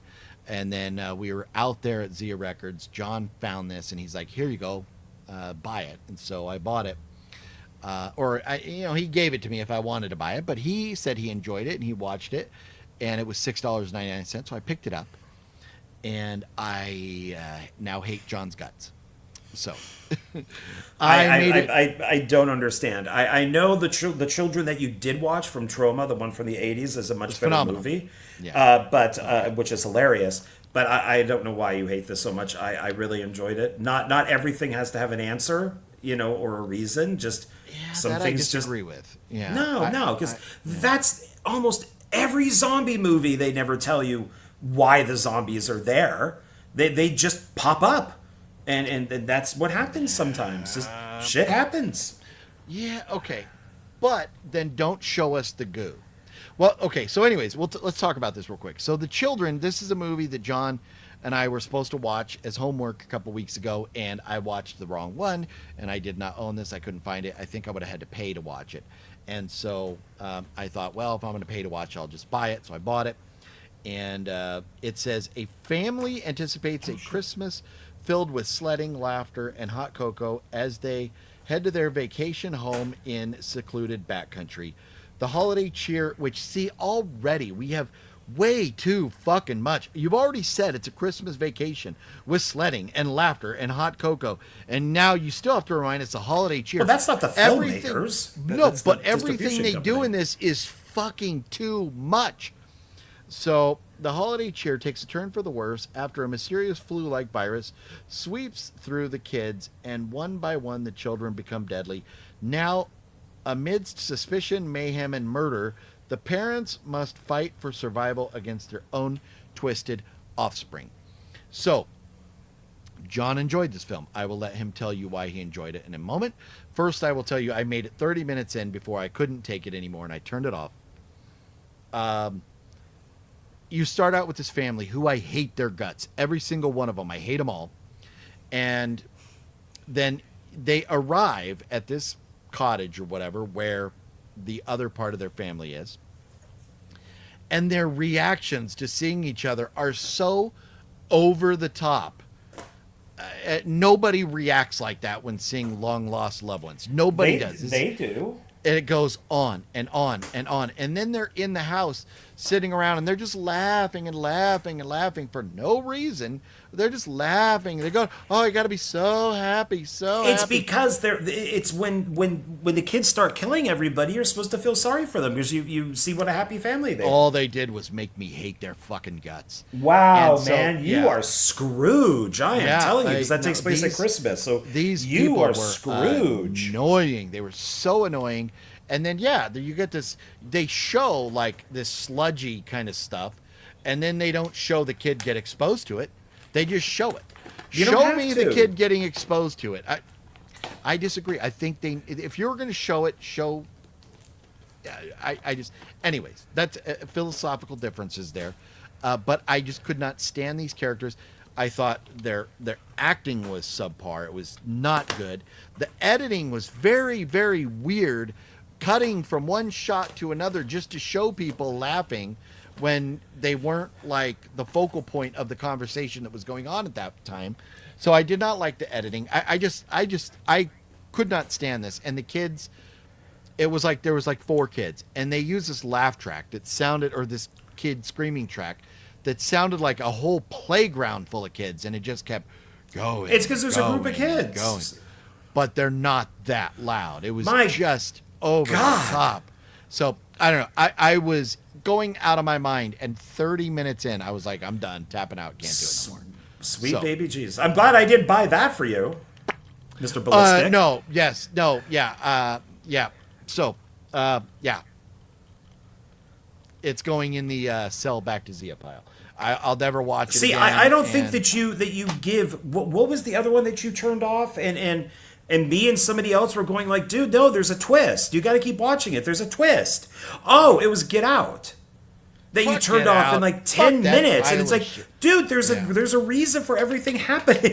It's in the movie. It's like third act stuff, you know. Yeah, I can't sit and watch any movie that's like white man bad. I can't That's do it. I not can't what do the it. movie is about. That's But not that's how what it's the about. movies. That's how the first 10 minutes is all white man bad, and I just couldn't do it. I couldn't do it. There's a reason for it. Yeah. All right, okay, I'm gonna go.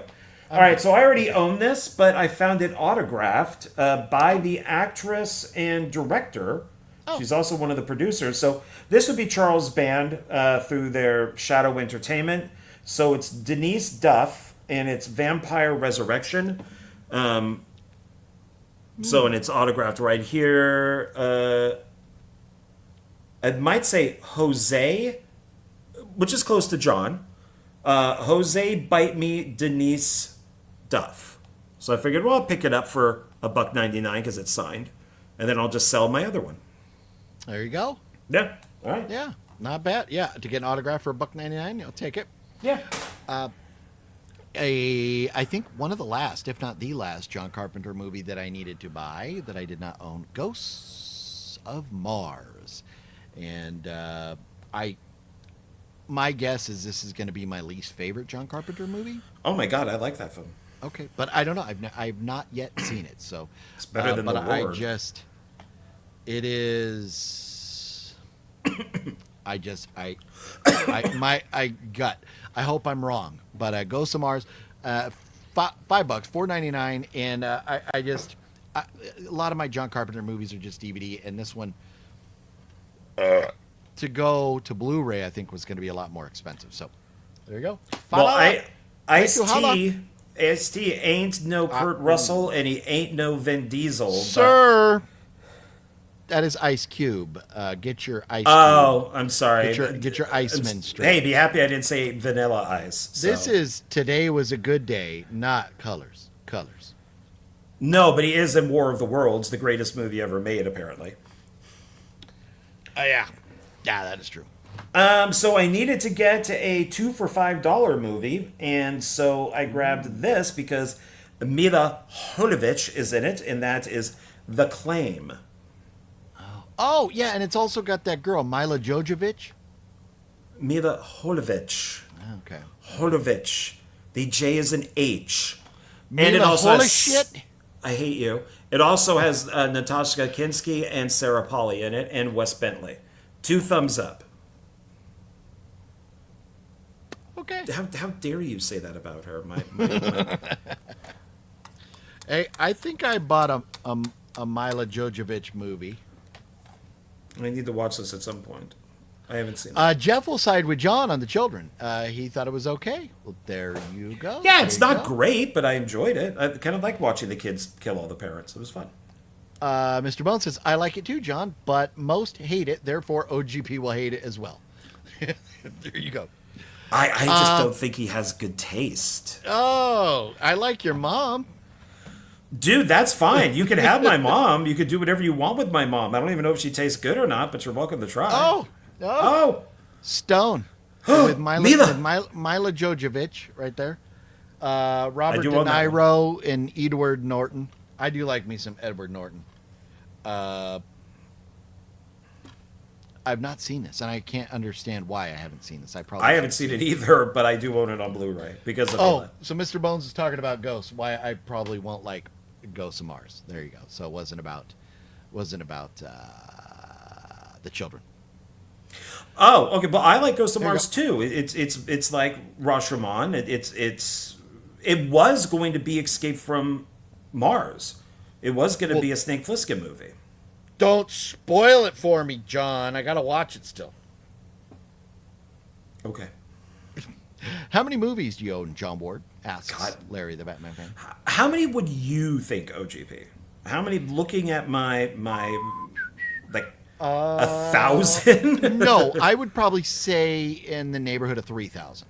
Oh wow, I'm underplaying it. Okay. Yeah, no, because this is a basic rule of thumb is on these bookshelves, like the ones you have behind you.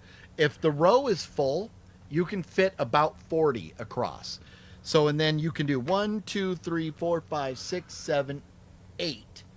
So 8 times 4 is 30. So 320. So you get over 300 movies per shelf if they're full, which some of yours are not. But some of yours you have like double 2 stacks in front and stuff. Well, yeah, because this even goes up higher that you can't see. Yeah. And then there's all this over here.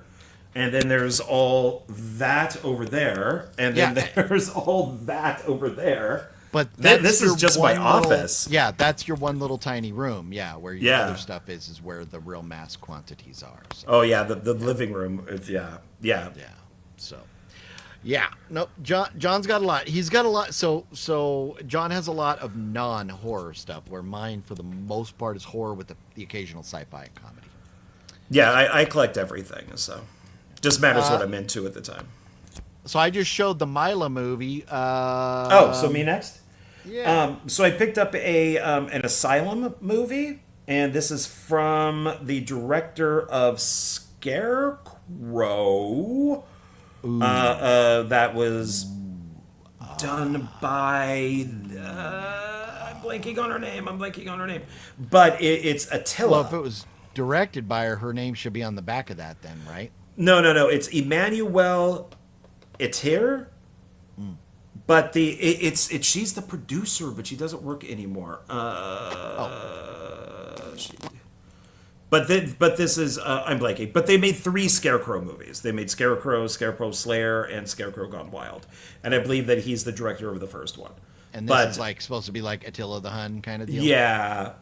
UFC champion Chetik Congo is Attila. Okay. So I don't know. It was cheap. It was only 99 cents. There you go.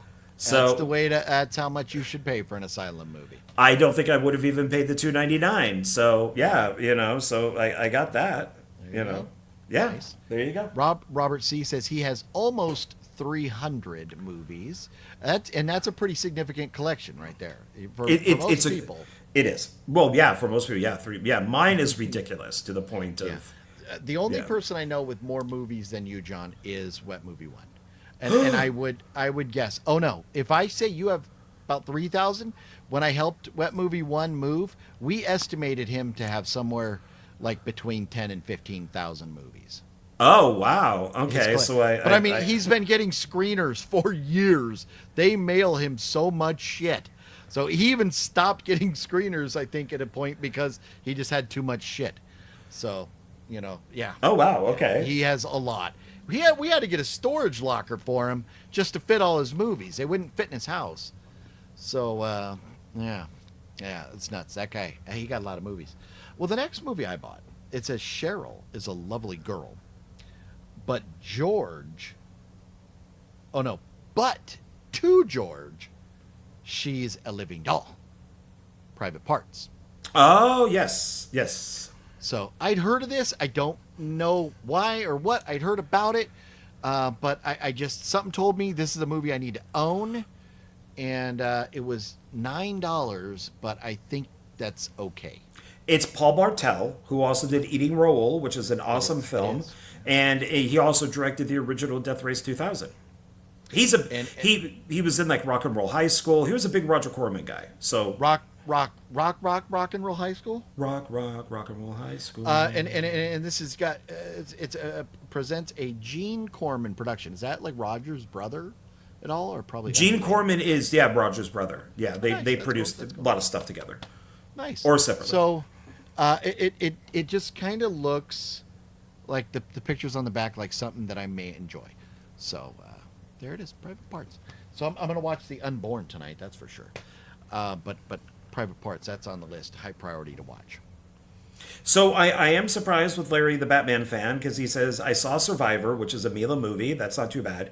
And some of the Resident Evil movies. Those are rated R, dude. I thought you didn't watch R-rated movies. But Larry will like this one, because even as an atheist, I do collect these movies, but they have to be particular ones. They have to stand out. And yes, I actually have 2 pizzas waiting because I got a deal. So they're just sitting in the oven. So that's why I was hoping this would only be 30 minutes. But I had a couple microwave burritos.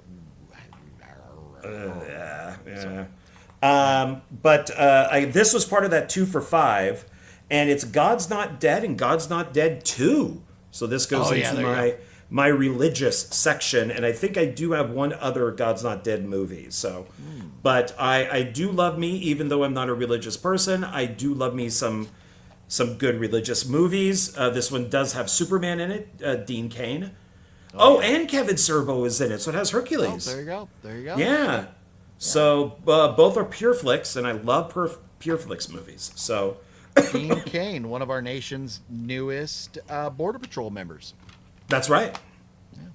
Who has now destroyed his career and will never be on another show. Oh, he destroyed his career a long time ago. Yeah, that's true. Yeah, which is unfortunate. He's one of the best Supermen.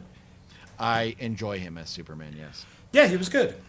I bought a movie here because somebody a while back mentioned it, and it got put on my list, and it is The Tenement. Does anybody here know who recommended The Tenement? Don't Not even know it. Not Tenet, but Tenement. and it's Brain Damage Films, which is interesting because Oh. Brain Damage puts out a lot of crap, and all the other words are way too small for me to read. But it does say there is something inherently evil within the tenement. It does something strange to the people who live there. Imagine a building that can change who you are and the way your mind thinks. Ethan lives in this building and is obsessed by horror films. Oh. His destiny lies in the shadows of a black rose, the symbol of decayed innocence. This begins the series of it's so small, of murderous events among the tenants of this mysterious building. And it goes on. I won't read all of it, but it sounds interesting. Movies about horror movies rock. So I don't remember who recommended this, but I finally found it for $4.99, and I've added it to the collection. Nice. John, do you have a copy of Tenement? I don't. I've never even heard of it, but I would watch it. Add it to your list, sir. Yeah, yeah. This is an action movie, and this is when they were trying to make Howie Long a thing, and it just didn't happen. This also has Scott Glenn, William Forsythe. It was originally in 3D. It's Firestorm. Ooh. And this has the great axe that is animated that he throws right at the camera. But it's a good little action movie. Oh, it's directed by a DP. Didn't seem there. Is a great DP. Beautiful. So this film probably looks great. But I remember it being a fun movie. You know, he's a firefighter, and of course they got the whole, places burning down, the whole forest and all that stuff. So, but I remember, it's very Schwarzenegger or Wesley Snipes at this time, that type of thing. Cool. Michael McNally was cracking. How you doing? And everybody, if you're leaving comments and we're not getting to them, I apologize. We're already at 2 hours and we still got pickups to go through. How many more do you have, John? You still got a lot? Oh fuck! I have 3 more. Like total? Total, yeah. Oh my god! I have like 1, 2, 3, 4, 5, 6, 7, 8, 9, 10, 11, 12, 13, 14, 15. I have like 16. You bought that much at Zia? Yeah, I bought a shitload. Wow. I picked up, I still know what you did last summer. I wanted it on Blu-ray. This was $5. I couldn't find it on Blu-ray for cheaper than like $15. And I needed to have it. It was the one out of the franchise that I was missing. So I'm not going to buy the new one. But from the original 3, I still know what you did last summer. So very happy to finally have picked this up, Bray. Yes, that is a good one. So I'll go through, once you're done, I'll go through a lot of these pretty quick. So this is one, $2.99, was $6.99. I know, Ninja Apocalypse. And I bought it because, and I'm not going to read the whole thing, but I think I went up to you and went, oh my God, this sounds amazing. It's, okay, so Lost Ninja Clan must fight their way up from an underground nuclear bunker filled with hordes of supernatural enemies, mutants, and flesh-eating zombies. How could I not buy this? There you go, yeah. Yeah, I mean that is, and I have no idea who like released this. This doesn't sound or look familiar at all. So, but yeah, got that. So the Tenement, I'm wondering. So the Tenement here, the score on IMDb fits in very well with Brain Damage Films. It has a 2.8 out of 10 on IMDb. Which is a very, very bad score. It's an hour and 58 minutes long. Oh my God, that's probably why. So we'll see. And Jeff said he's seen it. I think it's on Tubi. And now there are other movies called Tenement. There's like just Tenement, not The Tenement, from the 80s. And I'm wondering if that's the one I was supposed to buy, not The Tenement. So anyways, I do own this one now, and I'll probably try and give it a watch. On IMDb, it just says it's available to rent or buy on Amazon. I don't see it available anywhere else, this particular one. So I don't know. But if I watch it and it's good enough to recommend to John, then I will do so. But we shall see about all that. The next movie I have is one that I bought specifically because of the cast, having Lance Henriksen and Dennis Hopper, Unspeakable. And it's also got some other folks. Jeff Fahey, maybe the only one I probably recognize. John, have you seen Unspeakable? No, I know of it, but I haven't seen it. Okay. Let's see. Against the advisement of the prison warden, Hopper is a psychologist, attempts to map the mind of serial killer Jesse Mowat, and discovers images so twisted and horrific she can't begin to explain them. So the warden is Hopper, and he's telling this psychiatrist not to mess with this guy or whatever. Sounds interesting.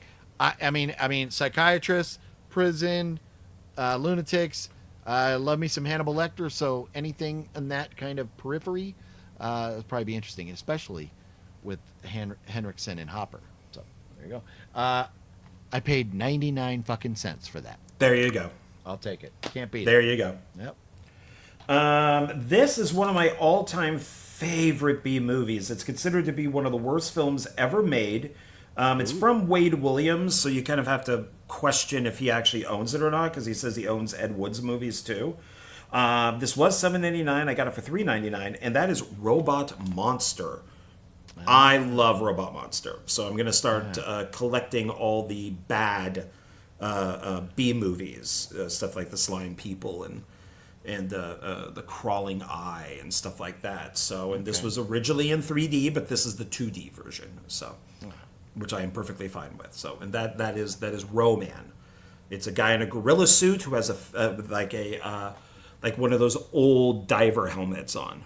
Oh, nice. Yeah. So love me some Robot Monster. Unfortunately, Jeff says Unspeakable really sucked. It's a Oh. because it sounds so good. It really does. It really does. And Larry says he's never heard of Firestorm before. Is it really good, John? I enjoyed it. It's fun. But like I said, it's a very kind of Schwarzenegger, Wesley Snipes, Van Damme. You know, you take the big action star and you plop him into a forest fire, and you know, of course, there's the bad guys running around and stuff. So yeah, it's fun. Nice. This next one I bought because Matthew Modine, right? Modine. Modine, that's right. And he's Full Metal Jacket guy, right? Yes, yeah, Joker. And Alan Thicke, and Matt Modine, I think Jude, which I haven't seen Jude in forever. I hope I didn't say something to offend Jude, or I hope I didn't make her mad. But I hope Jude is doing well. But I think Jude was like a big Matt Modine fan, and it was like either knew him or something. There was a connection there. Or worked with him maybe, because she was a stunt coordinator or stunt performer. And Alan Thicke and Jennifer Tilly. How about them apples? Oh, okay. In Hollywood North, the camera doesn't lie. It's the people behind it. Fake news. Hashtag fake news. So I don't know anything else about it, but the cast sounds fun, and it was 99 cents. John, have you seen that? No, but I know it. I know of Okay. it. Yeah, I know that cover. So there we go. I'll have to check it out. Okay. That's it. I'm done. That's okay. So now we're gonna go through these quickly. This one, oh shit. This one we know the people who made it. You're involved in it, and I went to the screening of it. That is Six Wheels from Hell. I kid. I like this movie. We hadn't played him all night, so I had to play him. I kid. Yes. I've not seen the movie. I was, in fact, I was supposed to be involved. I told him I was willing to help, produce whatever he needed. He wanted me to drive a vehicle for him a long way to get there, and then that didn't happen and stuff. And then he messaged me like a couple days before filming, going like, "Yeah, can you come out?" And I'm like, "What?" So I was not able, because he just gave me such last minute notice. I wasn't able to make it. But so you have seen that movie, huh, John? Yeah, Adriana, who stars in this, she plays a detective. She invited me, so I went along with her. I was her +2 And so I met the director and talked to him, asked him if he'd be up for doing like a one filmmaker type of thing. And Mindy, I always say Glickerson. So Gilkerson. Yeah, Gilkerson is in this. For some reason, I have it stuck in my head that it's GL. But she's also in this too. And Mindy was in Meat Hook Massacre 4. So, and so was Adriana. Both of them were in Meat Hook Massacre 4. And you have a picture of Mindy's butt on your wall. I do. Yeah. Yes. In pants, everybody. You know. Yeah. It's for a film that we did together called The Hike, or it could be called Cannibal. It just depends on what version of the movie. So, but I enjoyed this. It kind of has like a Duel, that movie Duel by Spielberg, kind of that type of vibe. And they shot that, did they not, at a place where you shot part of Meat Hook Massacre 4, right? Yes, I believe so. Yeah. Shot at the same place. Your gas station. Yes. Yeah, I believe so. Yeah. So I enjoyed it. It for normally with this type of stuff, I'm not gonna, I don't really buy them anymore. But I because I know the people in it, why not? Yeah, and the Mahals have shot out there. A lot of Vegas films have gone out there. I'm blanking on something. I'm blanking on what it's called. But yeah, a lot of movies, a lot of videos, like music videos and stuff have been shot out there. I'm still going. So now we're gonna. This is Shattered Dead. I need to replace the box, but it's a zombie movie, old school zombie movie, very weird zombie movie from SRS. It's a Blockbuster box, but it's broken. Where is the box? No, broken? I just don't like the Blockbuster boxes, so it's gonna get replaced. Plus, I don't want all the stickers and stuff. I don't like all that. It blocks the entire title. So, but this is an interesting zombie movie. It's very weird. Very, very weird. I bet they tell you how the zombie apocalypse started. Probably not. We could maybe... Probably not from a ooze that got a kid sick. When the angel of death impregnates a mortal woman, the dead stop dying. 17 months later, a bloody war has broken out between the living and the dead. See? You do have to explain why things happen. So, well, for this, I think you definitely have to, because it's so weird. I picked up one of the original, the Tyrone Power, Mark of Zorro. Kind of goes into my comic book stuff. So, we got that. Zorro, I think Larry would approve of Zorro. I think so. Old black and white type of stuff. Hunters is one, $4.99, was $9.99. I've never seen it. I don't know, but it sounds like kind of an end of the world type of thing, Okay. So we got that. This is another one. It's got Michael Madsen and Arlie Remy in it. So, The Sender. And it's Arlie Army there, but that's okay. Armley. How do you say it? Army. Army? His name is R. Then second word Lee, third word Army. That ERM is pronounced Army, like the army, like in the army now.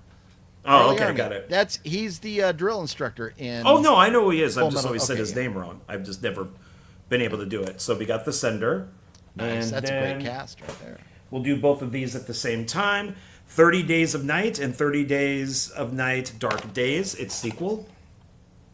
Yeah, I'm jealous you got the sequel. I did not know there was a sequel, and I need to get that sequel now. It's not great.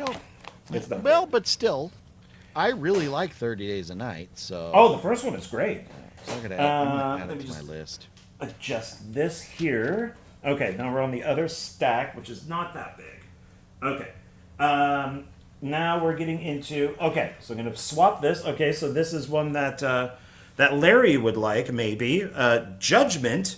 You pointed this out to me because it goes into my religious section. The Supreme Court versus the Supreme Being. Let the trial begin. So it's judge or God on trial. And it's... Yeah, I don't think... It's Cloud 10, so it's made by a religious company. The Supreme Court versus the Supreme Being. Let the trial begin. So I'll check that out one day. What up, Christian? Hey, Christian. Okay, so now we're getting into more comic booky type of stuff. So Stardust I picked up, which has De Niro in it. It also has Michelle Pfeiffer, Claire Danes, based on a novel based on a series. Got that. Good cast. This is Like one that. that you pointed out to me, which I think is really cool. It's The Incredible Hulk. A couple of the TV movies that came out. So I think this is pretty cool that it opens up and then it's got. They make this very comic booky. Cool. And it even has like a booklet that comes with it too. So Nice. yeah, so that's pretty cool. We'll put that back in there. It's got this nice little slip jacket. Only $4.99. Now we're getting into animation. So Justice League, New Frontier. A lot of these I got for cheap. Like $1.99. That goes into the comic book stuff. Suicide Squad, Hell to Pay. Got that. Batman vs. Two-Face, which has the original Batman people. So Burt Ward is Robin, Adam West is Batman, one of the Catwomen, one of the original Catwomen, Julie Newmar is Catwoman, and William Shatner is Two-Face. Okay. Yeah, not too bad. So, and it's even got the original Batman thing up there too. Jeff says we both need a copy of The Naked Prey. Oh, I It know will that. enhance your collection. You have that, John? No, I know of it though. Okay. Yeah.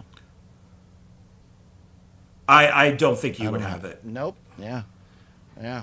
I know there's add it to ants the in it, list. like fire ants and stuff. I'll add it to the list, Jeff. Then I got Superman and Shazam: The Return of Black Adam, because they were all together, even though Dwayne Johnson did not want that. And then I also got Stan Lee's Mighty Seven Beginnings, and it has a whole bunch of people in it. Sean Astin, James Belushi, Flea, Oh, yeah. Yeah. Red Hot Chili. Army Hammer, the Cannibal Army Hammer, Terry Hatcher, Michael Ironside, Christian Slater. So this has got a pretty cool cast. But it's animated, right? They're It's all voices? animated, Oh, yeah. Okay. And then Flash Gordon, I picked up. This is one of the original movie serials from like the 40s. So Flash Gordon Conquers the Universe. And it Flash comes in this- Gordon, what's his name, is going to be at Creep I.E this weekend. Really? Sam J. Jones? Yes, he's going to be there. Fucking A, man. That's Yes, what I... Yeah. See, there's a couple of people there where I would love to go see it. He is definitely one of them. Him, Sam J. Jones, and of course, my Megaforce guy. So, Boswick. Oh, yeah. Yeah. So, No, yeah, him, Jamie, King, and the guys from Creep, and then the guys, because there's I forget his name, but the guy from Silent Night, Deadly Night 2 is also going to be there. yeah, I think I think it's the first one. Robert Well, Brian Wilson. technically, Robert he's Brian in Wilson. the second one too with flashbacks. Yeah. Okay, but so there's two actors going to be there. The one guy is only from the second one. The one guy is Robert Brian Wilson, the main guy from the first one. So I don't know. They're both I can't- there? Yeah, they're both there. If I knew this was going to happen, I would have asked for time off because Drew. Then this comes on two Blu-rays Sir. and it sits in the middle box. I talk about Creep I.E all the time. The link is always You down did below. not mention who was going to be there. Am I supposed to like call everybody and go, "Hey, here's the cast"? What do I have hanging? What do I have? An entire wall of Silent Night, Deadly Night. What Drew Marvick did was he took the axe head, the rubber axe head from Aximus or Aximus 2, took it to Texas and had both of them sign it. Oh, nice. Yeah. Yeah, they're both going to be there. I've dreamt of meeting both of them. So this makes me very sad. Well, sucks to be him. Guess it does. And that's all of them. I went through everything very okay. quickly. So How yeah, about them apples? so now we can discuss our watch. Our Holy shit, Labor Day we're not watch. done yet. That's right, we're not done yet. No, we're gonna try to get this done in 10 minutes. So, well, let's show everybody again. For anybody that wasn't here at the beginning, here is our new. We premiered it tonight. Our little clip. It's 25 seconds of our intro to our pickup segment. It's fun, so I thought I'd show you. I have a serious Blu-ray addiction. You're gonna be quicker than that. I'm serious. I'm actually gonna catch him all. Oh, what's in the box? No, Now that's an addiction, man. I never said that. I never knew you were a pickup man. We're right now at the Blockbuster Video Store. John, have you ever performed oral sex on another man for marijuana? For crack. Oh, okay. Then okay. Why would I love do that marijuana? You know. Well, no that's way. but that's the question he asks. In the movie. Oh, okay. So- I do like the kid from The Last Action Hero. Yeah, who sees the Stallone standing. No. And I think the Boogie one is funny. You know, Boogie 298, the guy. I'm gonna collect them all. They're serious about it. They're gonna collect them all. I'm gonna collect them all. Like Boogie from way back in the day. It's hilarious. So, I don't think Boogie has a problem buying $1,200 and whatever dollars worth of Pokemon cards anymore. He probably, yeah. Boogie 2988 is Francis. Yeah, so funny.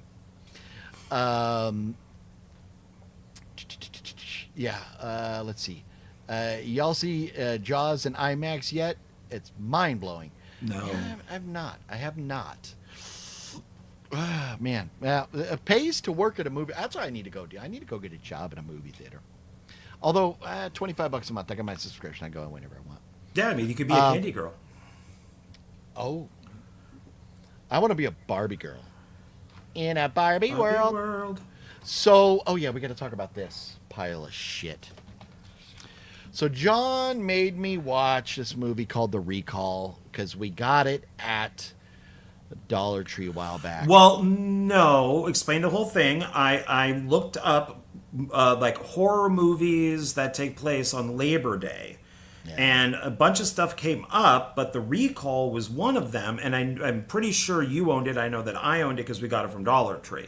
Yeah. And I still don't understand the title, but it has Wesley Snipes, so and your guy from Breaking Bad, but it's R.J. Mitty, it's Walt Jr. Oh, I got his autograph around here somewhere. You know, did you watch any of the behind the scenes? No. This thing, oh my God, this thing was shot with it's like an IMAX type of setup. They have 3 cameras that are all going at the same time. And then they also shot VR. Huh. This thing had like a lot of money put into it. Then why did we get the version we got and not like an IMAX version? Maybe you could watch an IMAX? Or maybe it just wasn't good enough to make IMAX. Because here's the thing. It's a good movie. It's not a mind-blowingly great movie. But it was good and fun. I enjoyed it. But I don't... Maybe it just wasn't good enough to...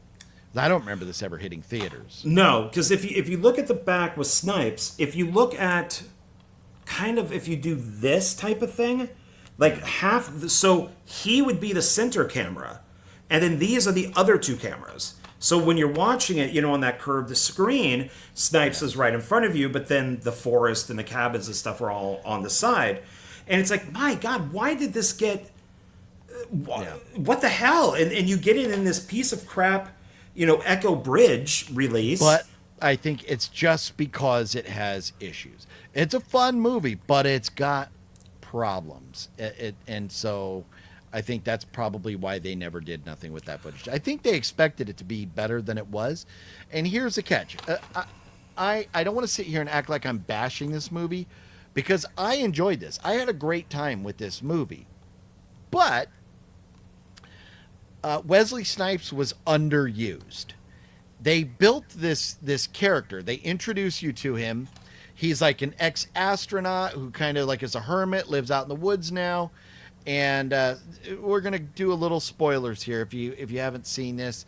If you don't want to hear about The Recall, then you can exit out. Well, I'm not gonna give full spoilers, but we got to give some.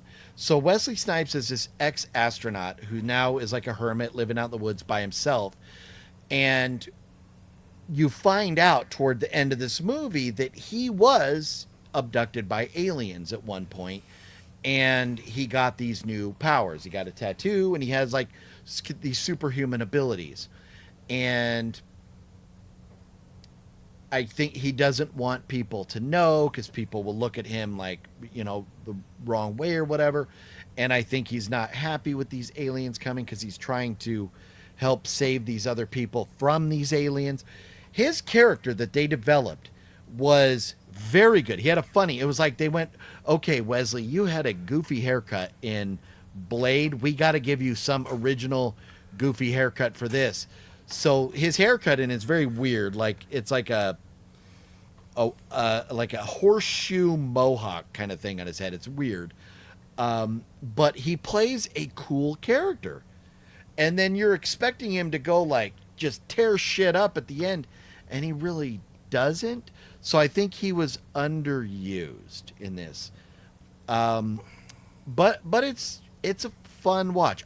John, I'll let you talk about it, and then I have some notes and stuff where I'll go maybe more into detail on it. But before I do all that, what do you think of the movie?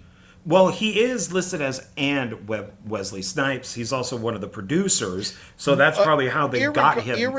Irregardless of all that, the character they developed should have been more prominent in the role. They probably only had him for a certain amount of days, which is why he's only with the kids twice. Maybe that's part of the problem why it didn't get a wider release or something. So because it really is one of those things of Wesley Snipes is on the front, but he's not the main guy in it. It's the group of kids. I really like this. I like this a lot. And I think that this almost could work as a pilot for a TV show because they're superheroes. So it isn't just an alien abduction movie or whatever it is. It also, it's also kind of like Skylines, where, we see inside the alien ship. I thought everybody was decent in this. I didn't understand why our lead girl liked this guy with the curly hair, and like his girlfriend died in a car crash. But he's just not, I don't know, not appealing. I think that she would probably more go for R.J. Mitty because he seemed a lot nicer. But I really enjoyed it. I like Snipes in it. I liked the aliens in the cabin. This is Labor Day. They say it right at the very beginning. Right at the beginning, yeah. But it's, this Labor Day weekend. But this could have been any day. It didn't matter. They could have gone on this Thanksgiving weekend because nobody in this movie goes, hey, let's go to the cabin for Labor Day. Nobody pulls out beer. Nobody pulls out hot dogs. Nobody does anything. Yeah. And it's almost like that was kind of an afterthought.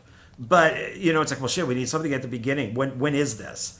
But it works out perfect for us because now we have a Labor Day movie. Yes. Yeah. Oh, yeah. So, but I was surprised that I actually did like it. I guess a lot more than you did. It's funny as Wesley Snipes is the only one who's actually listed in the synopsis here of it. Not even the guy from Breaking Bad. But yeah, I mean, I liked it. I don't think I really have any complaints. And So I mean, I there's some things, and I got to get to Jeff's comments to talk about those. But Terry nails it on the head here. Watched Recall. Well shot, has its holes. Yes, it does. It ended like a TV series was coming. This ended. Yeah. It was like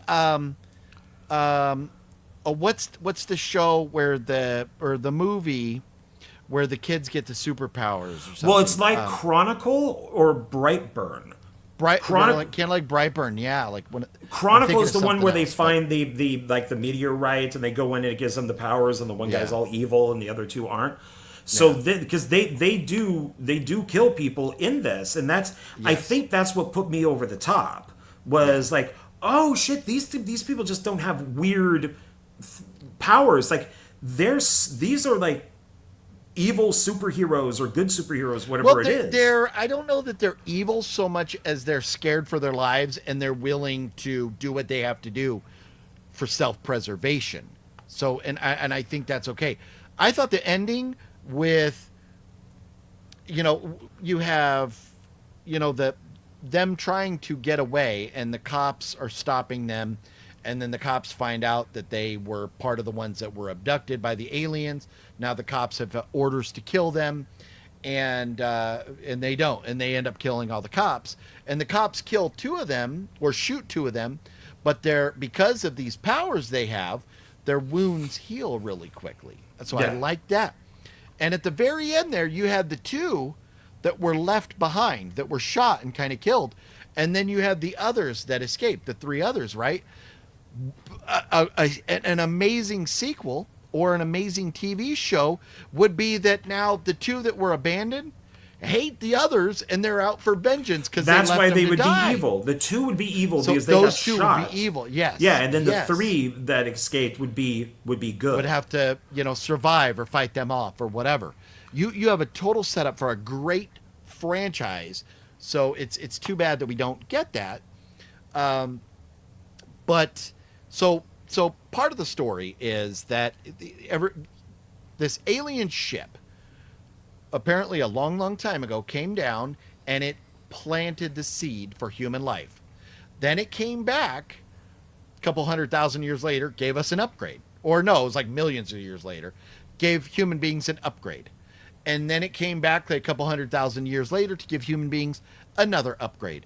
And now they're here for another upgrade. So they are recalling human beings up to their ship to give them the upgrade, and they're putting them back to continue moving forward the evolution of the human race. So Okay. that is the recall, and it's basically saying the whole God thing that didn't happen. We're here because aliens put us here. Yeah, it's kind of like Prometheus in a way. So, that yeah. And whenever they do the recalls, whenever they come back and do the upgrade, it's always something that, like you said, would move us forward. So they would go from Neanderthals to like regular people. They would then go like they would upgrade the Egyptians then to make the pyramids. They would then, and it just keeps going up and up and up. So and I thought the aliens looked pretty good. I liked them. They were all looked practical.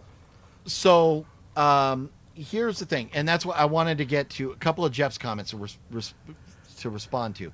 I watched the recall. It's bad, like watching Sci-Fi Channel. I hated the flying jellyfish. That's interesting. And the plot was okay, but the execution just didn't do it for me. So, there was one scene where you had the flying jellyfish alien thing, and I'm like, that's kind of cool. There's another scene where it's like, it's kind of wonky and cartoonish. Some of the effects and some of the stuff in this movie are great. And then you get a scene where it's kind of wonky. So, I did notice some issues with it. But all in all, I thought the effects, the alien, everything, and all that stuff was good. And I'm sorry, I cut you off, John. Go ahead. No. Because I was going to comment on the jellyfish. They did look very CGI, but I still enjoyed it. But it was a little confusing. Is the jellyfish in the house? Is the jellyfish not in the house? Because they do go like the jellyfish is outside, and then you see it going around in the house. And it's like, well, there's the one scene where it's clearly in the house and you see it flying toward the person. It's and like twice it's in the house. But as it comes up, that CGI looked great.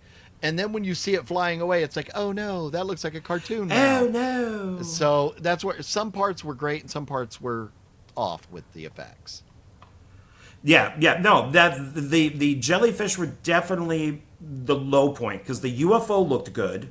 The sets look, that cabin, Wesley Snipes' cabin, is a set.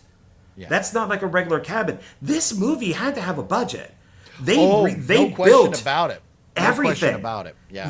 All the UFO stuff is built. Inside the UFO, his cabin is built. Everything is built, and it's like, why isn't this doing better? Why didn't you guys spend a ton of money on something that was sold at Dollar Tree? Yeah, well, and that's where I think it's because they underused Wesley Snipes. And so in this movie, at the beginning, it was heavy on the group of kids that were going to this cabin.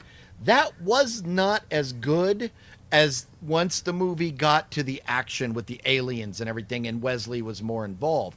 Then it became a lot better. So I think part of it, Gross only made $112,000. So I'm not seeing a budget. If you can find a budget out there, I can't find one. No, I'm looking on Wikipedia. I don't see anything. Whatever it was, it bombed. I'm sure they probably paid Wesley Snipes more than $112,000 to do this. So I'm sure this is considered a bomb. But they didn't advertise it. I never heard of this, before finding a Dollar Tree. But it's funny. I noted one of my notes is the CGI is not great, but it's not like nearly as bad as like The Asylum or something. So there's times where it's good, times where it's bad. Like the UFO looked good coming out of the clouds, but the storm forming looked cheesy. So there was like some good CGI. And some bad. Yeah. Yeah. Some other flaws with this. And this is one that I can kind of go, okay, maybe it was in their spacesuits, but they had noise in outer space. Yeah, but that happens in every movie, though. I know, but I just had to know every movie. So, and there's, you know what? And I actually was like taking pictures that I meant to share, but I forgot.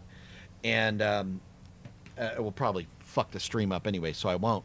So once we go to the military people, we cut away from our group of like teenagers or whatever and Wesley Snipes, and we go to this military compound where they're kind of talking about what's going on with these aliens. There, you see a screen this guy's looking at, and he calls this other girl over there. That is like some cheesy CGI shit you could download off of YouTube to use for your movies. Like, I swear I've seen that same shit that he was looking at a screen in a Dustin Ferguson movie. Oh. So that was hokey. And then they're sitting there at this big table having a meeting, right? They got the FBI, they got the military and all that. Remember that scene, John? When they're sitting there talking, you got the military personnel, the FBI guy, they're at that military compound, and there's the black guy in the military, and he's wearing his hat indoors. Anybody who's ever served a day in the military knows damn well you do not wear your cover, because they're called a cover in the military, indoors. So I lost my shit the minute I saw him wearing his cover indoors. Any little teeny tiny bit of research about the military, they would have known that guy needed to take his hat off indoors. So that bugged me. I was going to say, and the exterior of the cabin felt very familiar to me. I couldn't place it, but like it's been in other movies. Like that exterior, like maybe, I don't know if it was like the same one used in, I don't even know. I'm drawing a blank. But anyways, the exterior of the cabin felt familiar. And then the guy.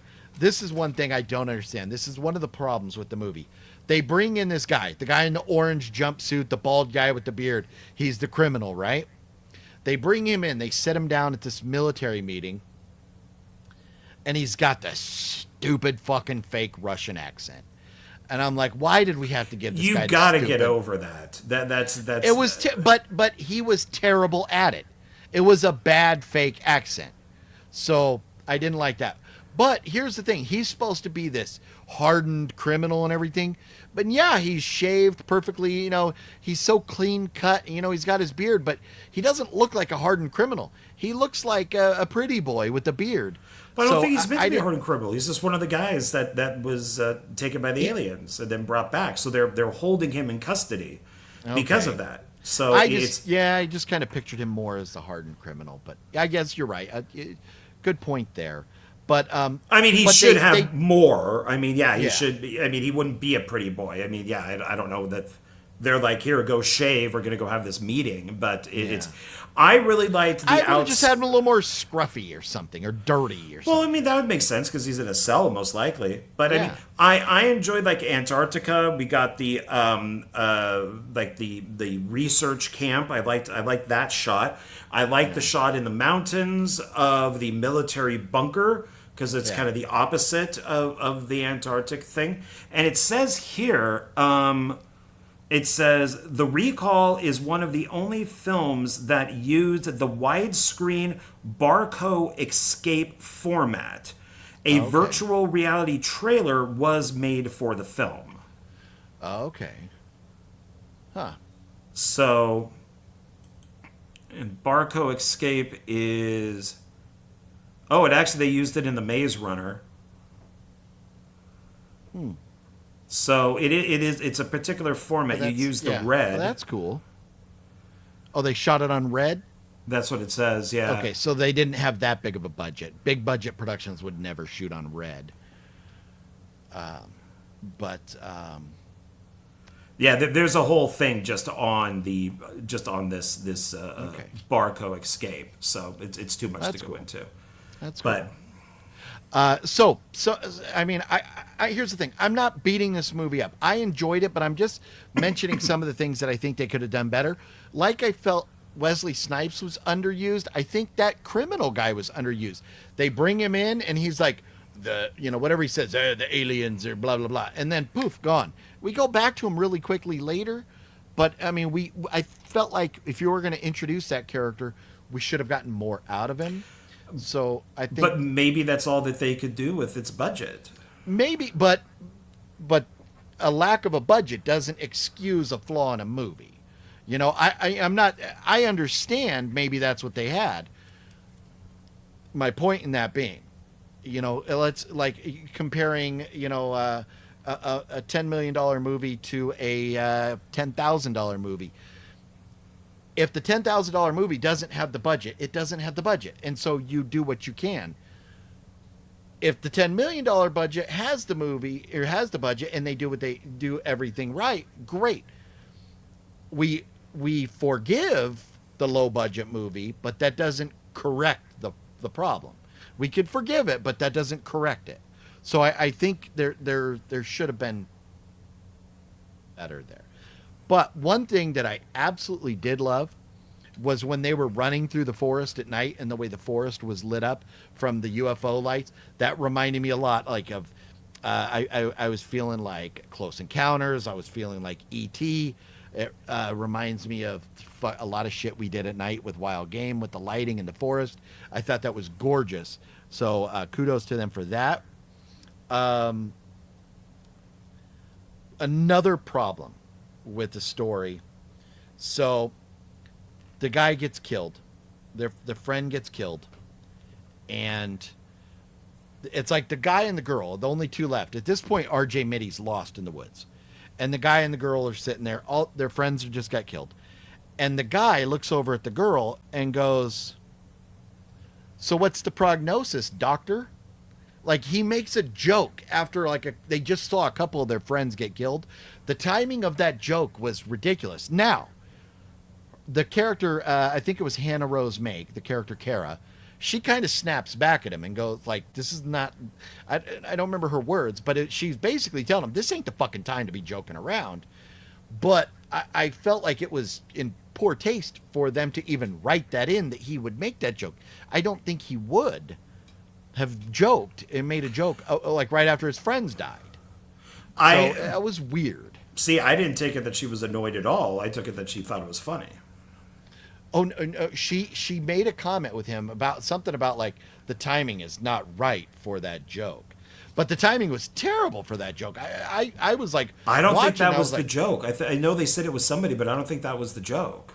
Well, so it was the guy and the girl in the forest. Their friends had died, and he goes, "So what's the prognosis, doctor?" I think he was hurt, and she was looking at him or something like that.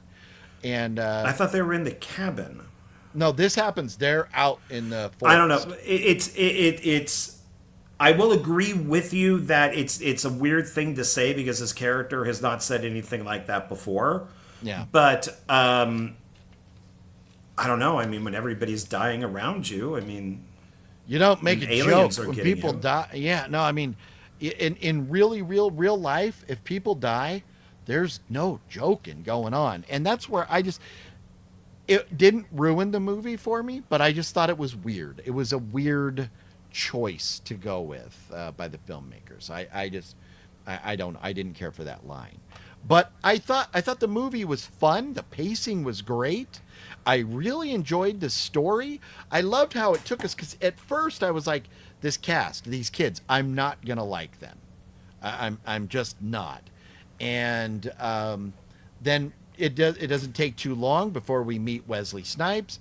We get to this cabin, things start going on, and I the mom's checking in to see how they're doing, and on the phone call and stuff. This is all stuff that would really happen. So I thought the story was very well done, but they just missed the mark in a few things.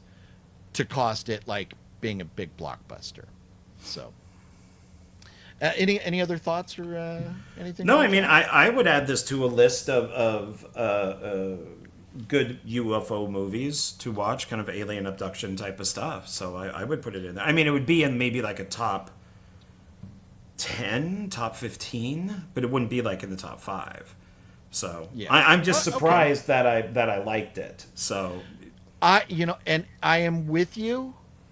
I really thought being a dollar movie, a Dollar Tree movie that had Wesley Snipes and R.J. Mitty, I was like, this is going to fucking suck. I thought it was going to be terrible. And so watching it, I was very pleasantly surprised. And I think we should score it. I never gave my score for Toxic Avenger. Toxic Avenger, I give it 4 stars. It's phenomenal. It's a great movie. out of 20? Yeah, out of 5. Oh. But the Recall, I'll as much as I critique it, because I like to be, when I watch a movie, I like to be, fair. And if it's got good aspects or whatever, I mention that as well as the negatives. But with this, as much as I have critiqued it, I would still maybe like to get an upgrade and get this on Blu-ray if it's available. I think I would like to upgrade it. Okay. So where are you at? What do you think? What do you give this on a score? 1 to 5. Did you score it? I did. I'll show you my. But what is the score? I have. I was going to have you go first, but I will show you. Oh, okay. My score right there, 3 stars. I give it 3 stars. 3 out of 5. That's what I would give it. Okay. Yeah, I think 3 is a good. Yeah, it very few little things could have pushed this up to a 3.5 or a 4 very easily, but I just think we missed the mark a little bit, and it's sad because it had such potential, and I think if it had done better, I think we could have gotten maybe a franchise out of it. I don't know about a TV show, but at least a sequel, right? So I enjoyed it. I'm glad that you found it. I'm glad that you recommended it as a Labor Day movie. So there we go. So we know on Labor Day we have something to watch. Yeah, we can watch The Recall. So there we go. Yeah.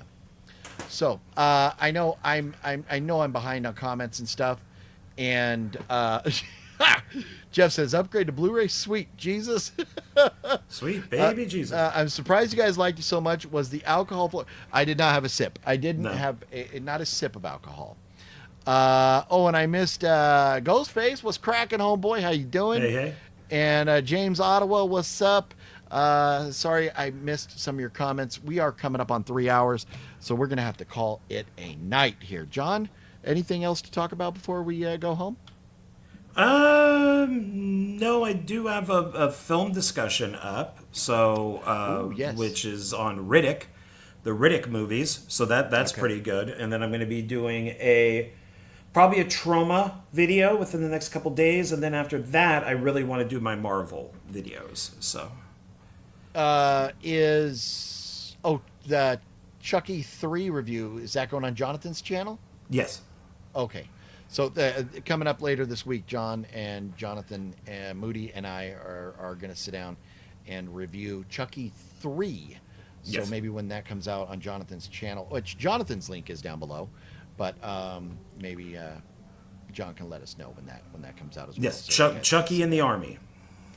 Yeah, that was interesting. I won't review or get into it right now, but I did not hate the movie. So now I've seen 3 Chucky movies. How about that? And that's all you need to see. Look what John is doing to me. But this is your favorite franchise, is it not? Chucky's your favorite, right? My favorite slasher franchise. Oh, okay. Okay. Yeah. Okay. Because I don't think there's not one bad movie. I like all 3 seasons of the show. Scream would be my second. Nice. And then Silent Night, Deadly Night. Okay. So lots to see. So be sure everybody subscribe to John over there. And I will, if something comes from Creep I.E, you guys will see it. I have something else up my sleeve this weekend that's going to be happening. There you go. Riddick movies are awesome. There you go. They are. I can't wait for the next one. They're making it right now. Oh, really? That's cool. Yeah. So I have something else going on this weekend. I'm not sure what's going to come out of videos with it, but it will come when it comes. But thank you all for hanging out with us, and thank you for bearing with us. We did have a lot of pickups and a lot to talk about tonight. It was a busy, busy week. So, John, thank you, sir, for being here. It's always a pleasure. Thank you, everybody. Yeah. And go ahead. You can head on out and drain your bladder now, as I'm probably going to go do the same thing myself. Yes, especially at our age. All right, everybody. See you guys next All right. week. Thanks, everybody. Bye.